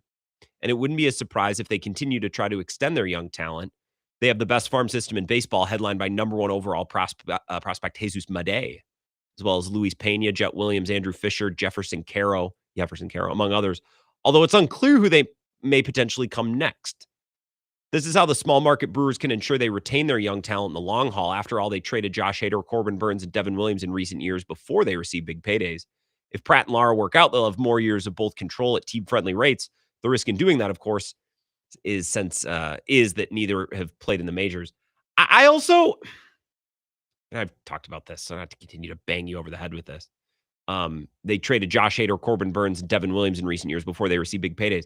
Yeah, and that's looked pretty smart, by the way. I was ready to trade Corbin Burns. I was ready to trade Devin Williams. Now, Freddie Peralta's not mentioned there because they did that pre-arbitration extension with Freddie Peralta. Remember, they signed him to 6 years once upon a time. He was cost-controlled, as is Aaron Ashby, by the way. So those guys are a little bit different. Their salaries aren't going to escalate year by year in the arbitration process. We keep those salaries suppressed the way that we like it in Milwaukee. I just think that the Brewers, better than their rivals, usher their young talent into the majors. They have a higher hit rate ushering those guys into the majors. So it's more acceptable to pay them, more likely to work out. And I just noticed what's going on in Chicago with Ballesteros. Someone on the live stream says Council's handling of Ballesteros reminds me of his handling of Keston Hiura. Yeah. It's like, all right, come on up. Oh, you're struggling a little bit. Okay, we're going to bench you. But then there's like really no plan on how to unbench them and get them back in and get them going. I don't think Keston, well, clearly, I don't think Keston Hiura is anything that special. I think it's a little basic and simplistic to just say, well, Council ruined him, and that's why Keston Hiura never worked out. I think Keston Hiura was complicit. But I also don't know that Council handled it the best way. Murph handled Churio in a way where it worked. Maybe Churio would have worked anyways because he's that good. I don't know. We'll have some more great test cases with Cooper Pratt and eventually with Luis Lara. Now, both of these guys are on the 40-man. And the Brewers are winning, so I don't just look to complain here, but between Priester, Lara, and Cooper Pratt, we can't just be giving spots on the 40-man to guys who aren't going to help you. So at some point, they need an on-ramp to get those guys onto the Major League roster and have them playing. All right, 2 quick calls, and then we got a break for Spencer Michaelis. Wisco Sports Show. Who's this? Hello? Gentlemen. Yes, sir. What's going on, Ryan? Oh, I wasn't sure if you could hear me. Yeah, I got you. There was a little delay there or something. Probably on my end. What's going on? I just came from a rockin' flashback rehearsal playing some good music. But, man, what a fun game last night. I got to say, I don't typically tune into the Brewers, but I wanted to get your thoughts on the emotional seesaw nature of it all. So you musician, you probably stayed up. You stayed up till the end and paid attention to it, didn't you? You cretin. I was paying attention to it while doing some other chores, yeah. In the middle of the night, like a musician would. Yeah. Look, games like that can be fun. Last night just bordered a little bit on like, this isn't a Major League Baseball game because of the park and because of the infield and because of the umpire. You know what I mean? Like it's fun to have a little chaos. I think Coors Field is about the extent of the chaos that I can accept. Does that make sense? Mostly remind me, is it due to a shorter length for people to be able to hit home runs? Yeah, I mean, it's a small ballpark. The air's thinner, it's drier, so the ball flies. And then last night, the infield was it was packed. They needed to water the infield. So a chopper hit in front of the plate was like bouncing over. The ball wasn't playing like it should in a Major League ballpark. I also think, you know what? I'm leaning full into this. I think they dropped off some juice balls at the ballpark last night. That could be. Although I was going to also say one other thing that's not related to baseball. I love the state of the Packers roster. You love it? Most notable for the biggest reason? Give me the biggest reason. The influx of veterans on the defense. I just think that the move for acquiring Zaire Franklin is fantastic. Along with on the other side on the offense, with how relatively inexpensive Christian Watson is, despite getting paid like a high-end number 2 or a low-end number 1 receiver. Mm-hmm. Kraft is about to reset the tight end market in all likelihood, but that still compared to what you're getting between Christian Watson and Tucker Kraft versus, say, Jamar Chase and whatever blocking tight end the Bengals signed. I mean, you take the 2 guys who produce way more, and yes, I'm stealing that from your guy, Peter Bukowski, who we both know and love. That is a Peter take. Ryan, I appreciate it. So I agree that the collective of those 3 receivers, the money's spread out a little interestingly. It could be great. Golden's got to be good for that to work. There's a lot of things about this Packers team that make me uneasy right now. The influx of those 2 veterans, Hargrave and Franklin, onto the defense are one of my favorite parts about this offseason. So I will agree with you on that, Ryan. Let's take one more call, and then Spencer Michaelis is coming up next. Wisco Sports Show. Who's this? This is Louie in Eau Claire. Hey, Louie, what's up? Hey, Grant. Business of baseball here. So just a quick question. Assuming Matt Arnold and the scouting department, kind of stays intact here, when let's say there is a $200 million salary floor starting in 2027, 2028, whenever, do you think they're going to be using that money to extend like a Contreras or Terang or that type?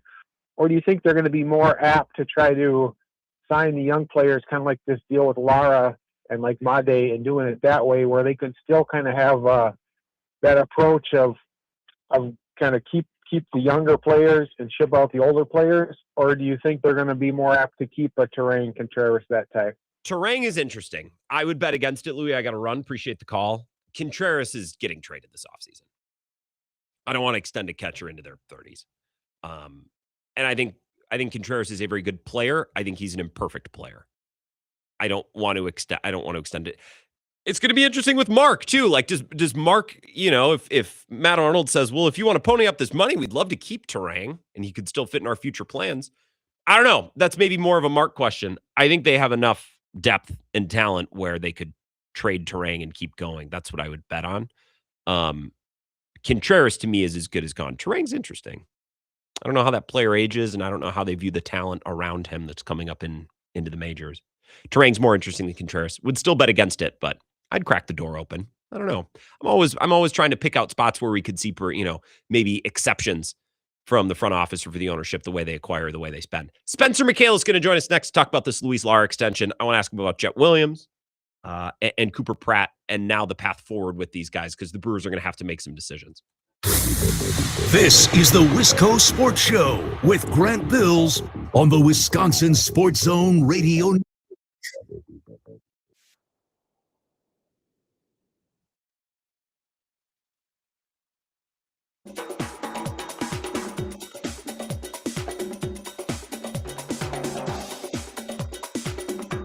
The Wisco Sports Show will resume in 5 minutes.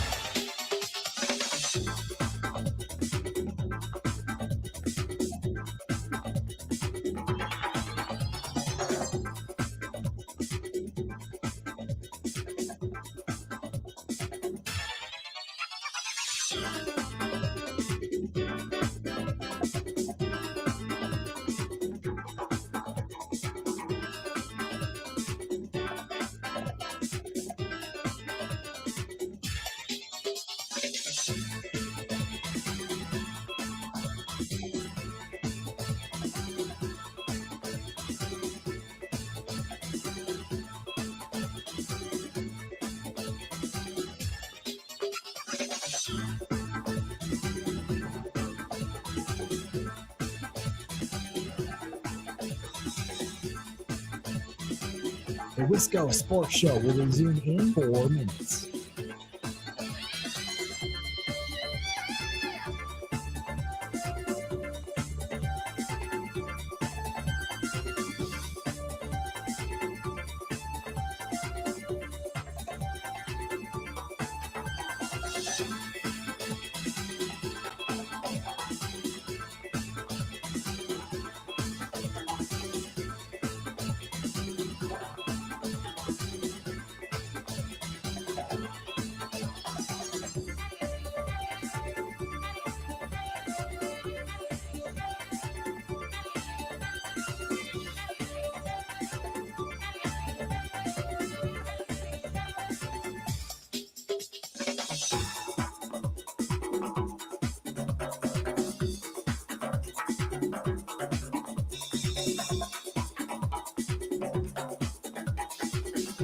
The Wisco Sports Show will resume in 3 minutes.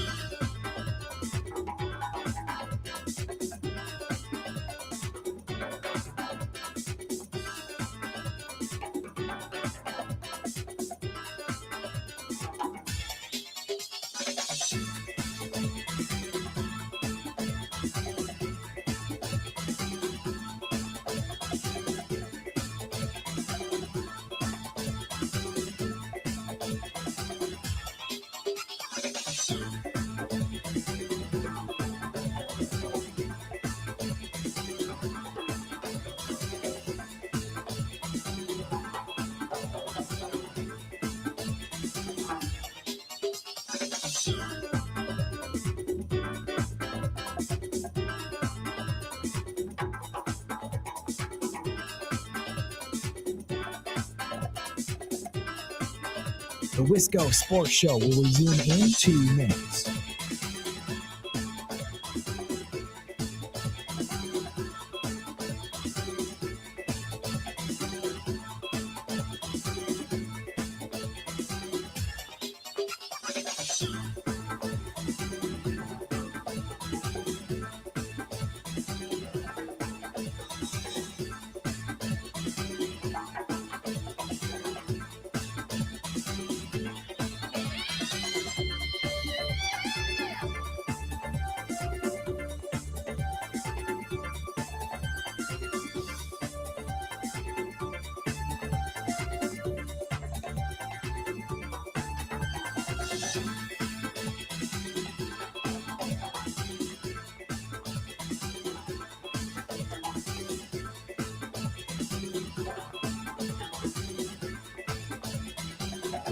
The Wisco Sports Show will resume in 1 minute.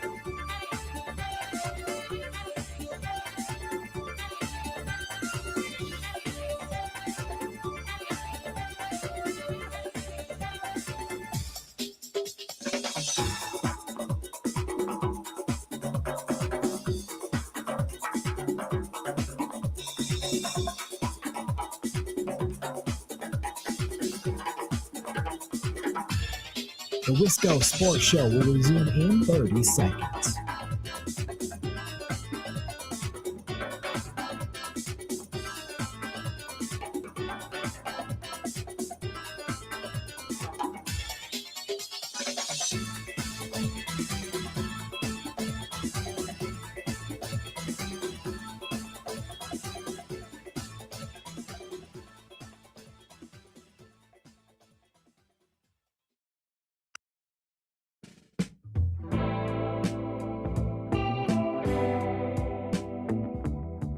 All right, fun Wisco Sports Show so far. Appreciate Mike Clemens, the latest on Packers practice up in Green Bay. If you missed that in the first hour, you can find it in the podcast. I'll post it just after 6 o'clock. You should have some time to listen before the Brewer game begins out in Vegas tonight. We've been talking Brewers, and set to join us now, the man that broke the story today. The Brewers, as many as suspected, because he'd been missing games and absent from the lineup down in the minor leagues for a couple of days now. The Brewers have extended Luis Lara. Let's discuss this with Spencer Michaelis, Brewer fanatic. Nobody covers the Brewers minor leagues better than you, Spencer. Is that something that you take as a compliment, or is that like a thing that you accept begrudgingly? I think it's a compliment that some people probably would think is an insult when it's said to me in certain ways.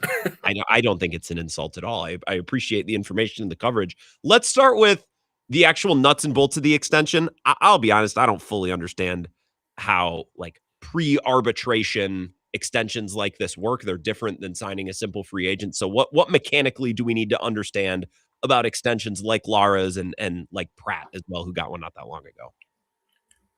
Yeah, I mean, effectively what this does is it guarantees Luis Lara money that he would not have been guaranteed at any other point. I mean, the first 7 years of the deal, he'll be guaranteed $31 million is the report. That effectively takes you through your team control, which is vet minimum money, basically, or not vet minimum, but minimum money. And then you get into arbitration, and that becomes the whole big thing that I think a lot of people struggle to understand. And understandably, there's a lot that goes into it. But effectively, he's going to be getting 7 years, $31 million, and then there are going to be escalations and incentives involved that could bring that up a little bit. And then there's 3 years of team options, and those are what add on to what would have already been 7 years of team control. So that's probably where the Brewers are probably hoping to make the most bang for their buck, is in those 3 team options. But for Lara, it's a guarantee where if he flames out and he wouldn't have even made it to arbitration, he might have never gone that far. Like, that's where he takes the deal. So it makes sense for these players and these teams to come up with these types of deals. This is one of the smaller ones that we've seen. So it'll be interesting to kind of see how it plays out, at least in terms of guaranteed. But yeah, it's an interesting contract, to say the least. It's not that these pre-arbitration contracts extend out team control that far. Sometimes not at all. You're basically just buying out arbitration, right? So you're giving the player cost certainty, and the team gets it too. So there's a chance that the Brewers over or underpay, but they know what they're going to be paying, as opposed to arbitration, when those numbers for really good players can get really, really high. And I think that has prevented the Brewers from keeping certain guys on their roster maybe as long as they would have otherwise. It's impossible to know, but basically just buying out arbitration and getting cost certainty. That's probably a very dumbed down way of understanding it for someone like me. Yeah, that's a big part of it. And then they like to tack on these team options. They've had them for Pratt. They've had them for Churio. All of them are basically in there just to give them the extra incentive that if they are really good, you will tack on those team options and feel really good about it. And if not, it's really not any risk involved. It's just kind of some extra team control if they want to have it. What is it about Luis Lara that makes him the 5th best prospect in the Brewers system and makes him a player that the Brewers wanted to extend and were ready to give money to? Honestly, this is probably one of the higher floor prospects in the system. Defensively, the glove is elite. It might be one of the better center fielders we've seen in Milwaukee, and that's saying something given the people who have come through. Offensively, he's really taken some strides the last couple of years. Early in his career, there wasn't much plate discipline. He didn't strike out a lot, but he didn't walk much. Now he walks at a really high clip. The whiff rates are in a really good spot. Puts the ball in play a lot. This year in AAA, he's actually started to grow into some power. I think some of that is probably related to the parks that they're playing in. As the Brewers just saw last night, there are some interesting AAA parks. But some of it is legitimate too. He's hitting the ball harder. He's hitting the ball in the air a little bit more often of late, which is helping him. His hot start was driven by a lot of infield hits, a lot of choppers getting through. Lately, it's been a lot more line drives, a lot more of a legitimate single, double type of profile, which may have been something the Brewers were looking for and may have helped them feel a little bit more comfortable with what they think they could get. But I've always kind of talked about him as not the current version of Blake Perkins, because I think a lot of people wouldn't be thrilled about that, but the version of Blake Perkins that we saw a couple of years ago, that was like a floor for him. Elite defender, switch hitter, shows some good things in terms of power, especially from the right side. But now I think he's got a lot more ceiling in there too. So it's still probably the worst outcome you get is like a solid 4th outfielder. But I think there's a everyday regular in center too, which is what they're hoping for with this contract. Well, and that's kind of what they're paying him to be. Maybe up slightly overpaid, but they're not paying him as like even a top outfielder on the team. That's kind of what the contract reflects. And you're talking about the ballparks. Just so I understand this, like Biloxi's in the Southern League. The ball does not fly in the Southern League. Sticky air, bigger ballparks. Nashville, the ball flies a little bit better. So that's maybe part of it, but they think that the power is going to continue to progress. I was reading a little bit from Robert Murray. He kind of hinted at that at Fansided too. Like, it just seems like they believe that there's probably a little bit more there that they're hoping to tap into. Yeah, the exit velocities they've just kind of steadily gone up at a pretty good clip over the last couple of years. So even when the homers weren't showing up in Biloxi last year, like you mentioned, that's not really a shock, especially before this season. It was a really bad hitter's environment. So he was hitting balls, like I think he had a max exit velocity of 110, which is clearly the type of power that can get out and can be a big time home run threat. And even like the solid 90th percentile exit velocities were in a place where you'd think he could hit some homers, but I believe he only had 3, maybe 4 in 2025, and he's already got 7 this year. So I think you're seeing the production show up a little bit more in line with what the exit velocities were already kind of pointing towards last year. Spencer Michaelis is here, Brewer Fanatic. What makes Cooper Pratt the type of player that they have already extended? What's to be excited about there? It's honestly very similar. There's a very high floor in terms of the glove. I think they believe he's going to be not just a good, but a very good shortstop at the big league level. Offensively, it's similar also. You get a lot of bat to ball. The walks are there. You would think, looking at Cooper Pratt and Luis Lara, that Cooper Pratt would be the bigger power hitter between the body types and the size and the height. They're pretty similar. At least, honestly, Lara might have a little bit more in the bat right now. But just given his build, I think they also believe he's going to grow into more power. And I think when you look at him, I think they probably believe they're going to be able to recreate the Bryce Terang type of, sure, just the way he moved through as a player. Not necessarily the same type of power we are seeing from Bryce Terang right now, but I think they believe he's going to hit for more power than he's shown in the minor leagues once he kind of matures and gets used to the big league level in a couple of years. Well, and that's an important blueprint of a player who came in and basically was a zero offensively, play elite defense, start to make a little contact, take the ball the other way. And Bryce talked about it. Like, I remember early interviews where he's like, look, I'm never going to like mistake my swing into a home run. I don't have that power. That's how he viewed himself early on. He wasn't cocky about it. I think the Bryce Terang blueprint is an important one, to your point, for players like this, to show that it can be done and to think, okay, just because a player doesn't have power when we call him up doesn't mean it can't be developed and cultivated over time while they play good defense and do other things in the meantime. Exactly. They bring value in different ways, and then you kind of bank on the power developing over time. And if it does, they go from a solid player who's doing good things that's helping your team win to, in the best case scenario, what Bryce Terang's bringing, which is a legitimate all-star, probably an MVP vote getter this year. That's kind of what they're hoping for. And with Pratt and Lara, both of them very good base runners. Lara's got more speed, but Pratt's a really, really instinctual base runner. So I think both of them will bring value on the bases like Terang did early in his career too. So Pratt's getting paid, Lara's getting paid. They're both on the 40-man. Jet Williams is close as well.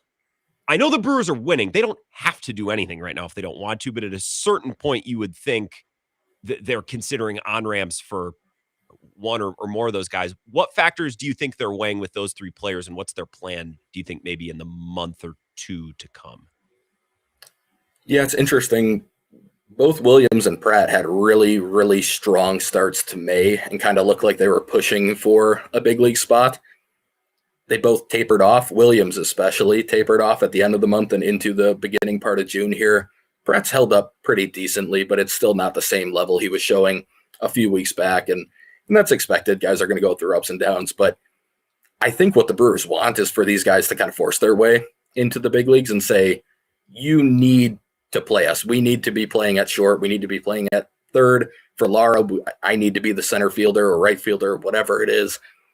They don't want the move to be because MLB players are struggling and they just want to try something with top prospects. That's not really the route teams want to go very often, and the Brewers definitely don't want to. They want the player to force their way into the starting lineup, rotation, bullpen, whatever it is for any position. And I think that's what it is right now.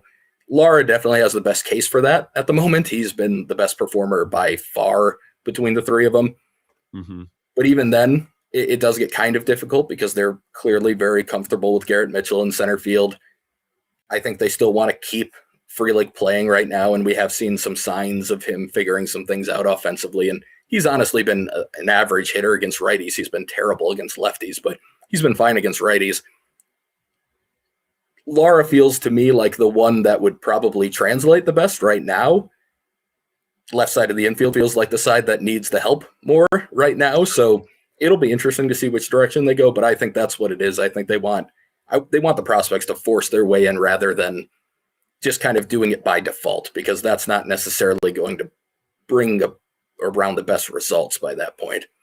And again, they're winning. They don't have to do anything right now if they don't want to, which is a luxury. Your Patreon is Backfield Brew on top of what you do at Brewer Fanatics. So tell us about that and what kind of coverage you offer, other than the psycho clips from ballparks I've never heard of that you're always posting on Twitter. Yeah, Backfield Brew, I started it a couple of months ago. It's just extra minor league content that I'm kind of posting. I do weekly observations and kind of break down 4 players every week that caught my eye. Some of them are the Jesus Medeas of the world. Some of them are going to be somebody who's, you might not have heard of. And that's kind of the goal, is to get more names out there and to be able to look into how deep the Brewers system is, because it's extremely deep right now. If you subscribe, you also get access to my website, backfieldbrew.com, which has all of my up-to-date player rankings. It's got player cards for every single player in the organization. There's a lot of depth to that site as well. But yeah, mostly it's just to try and get more content out for some of the lesser known names. And then also I do a lot of draft content on that site over there too. Started doing mock draft Mondays, kind of taking from the NFL type of thing.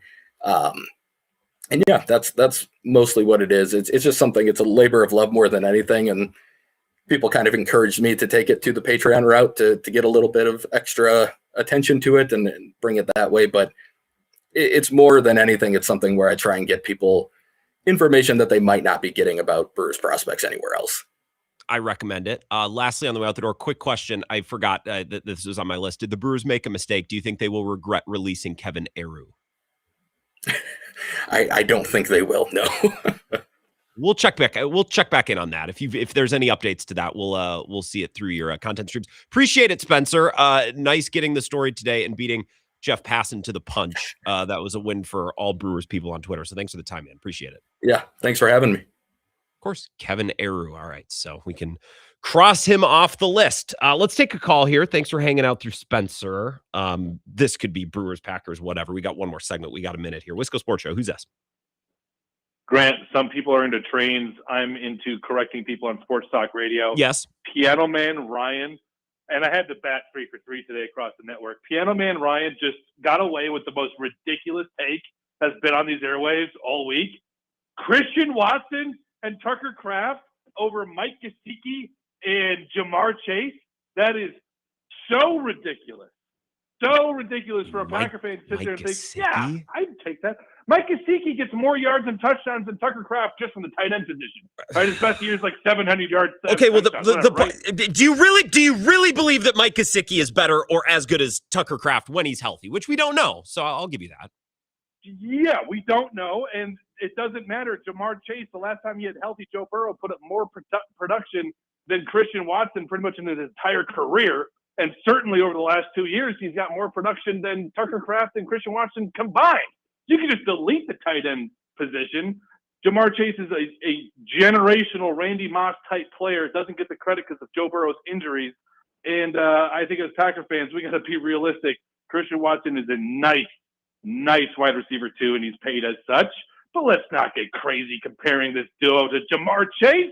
He's one of the greatest to ever play the game. That's all I got, Grant. Appreciate it, Vagabond. I can't believe you sat through all of Spencer to.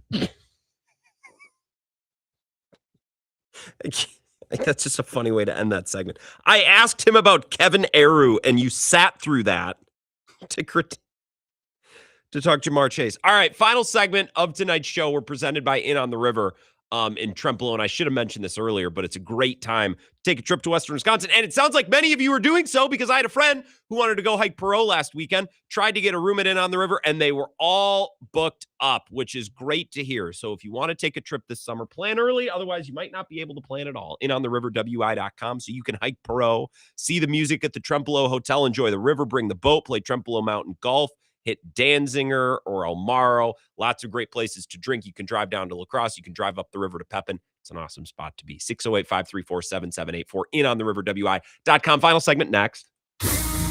This is the Wisco Sports Show with Grant Bills on the Wisconsin Sports Zone Radio Network.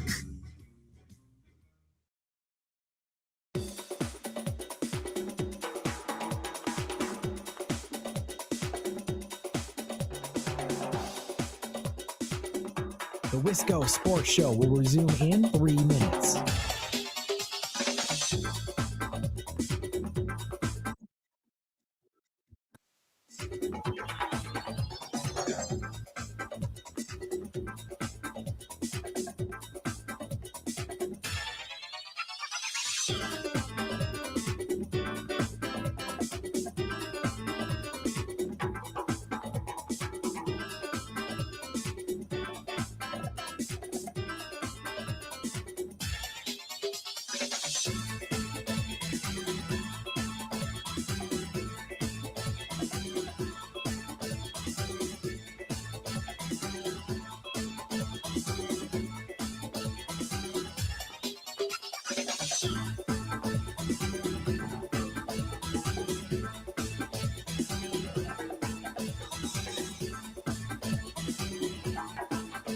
The Wisco Sports Show will resume in 2 minutes.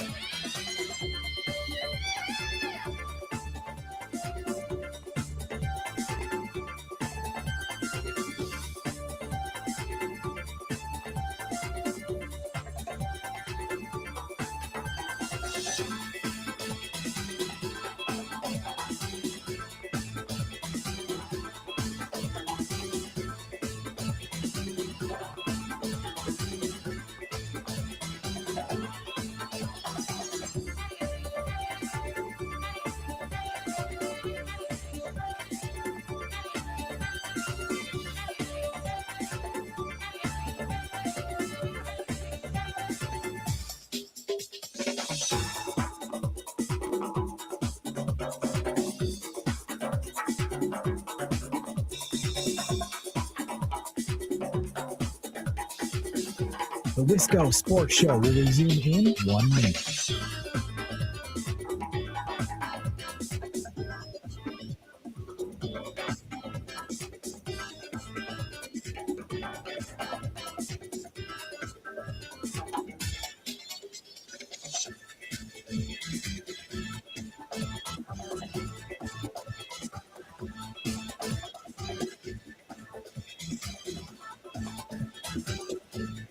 The Wisco Sports Show will resume in 30 seconds.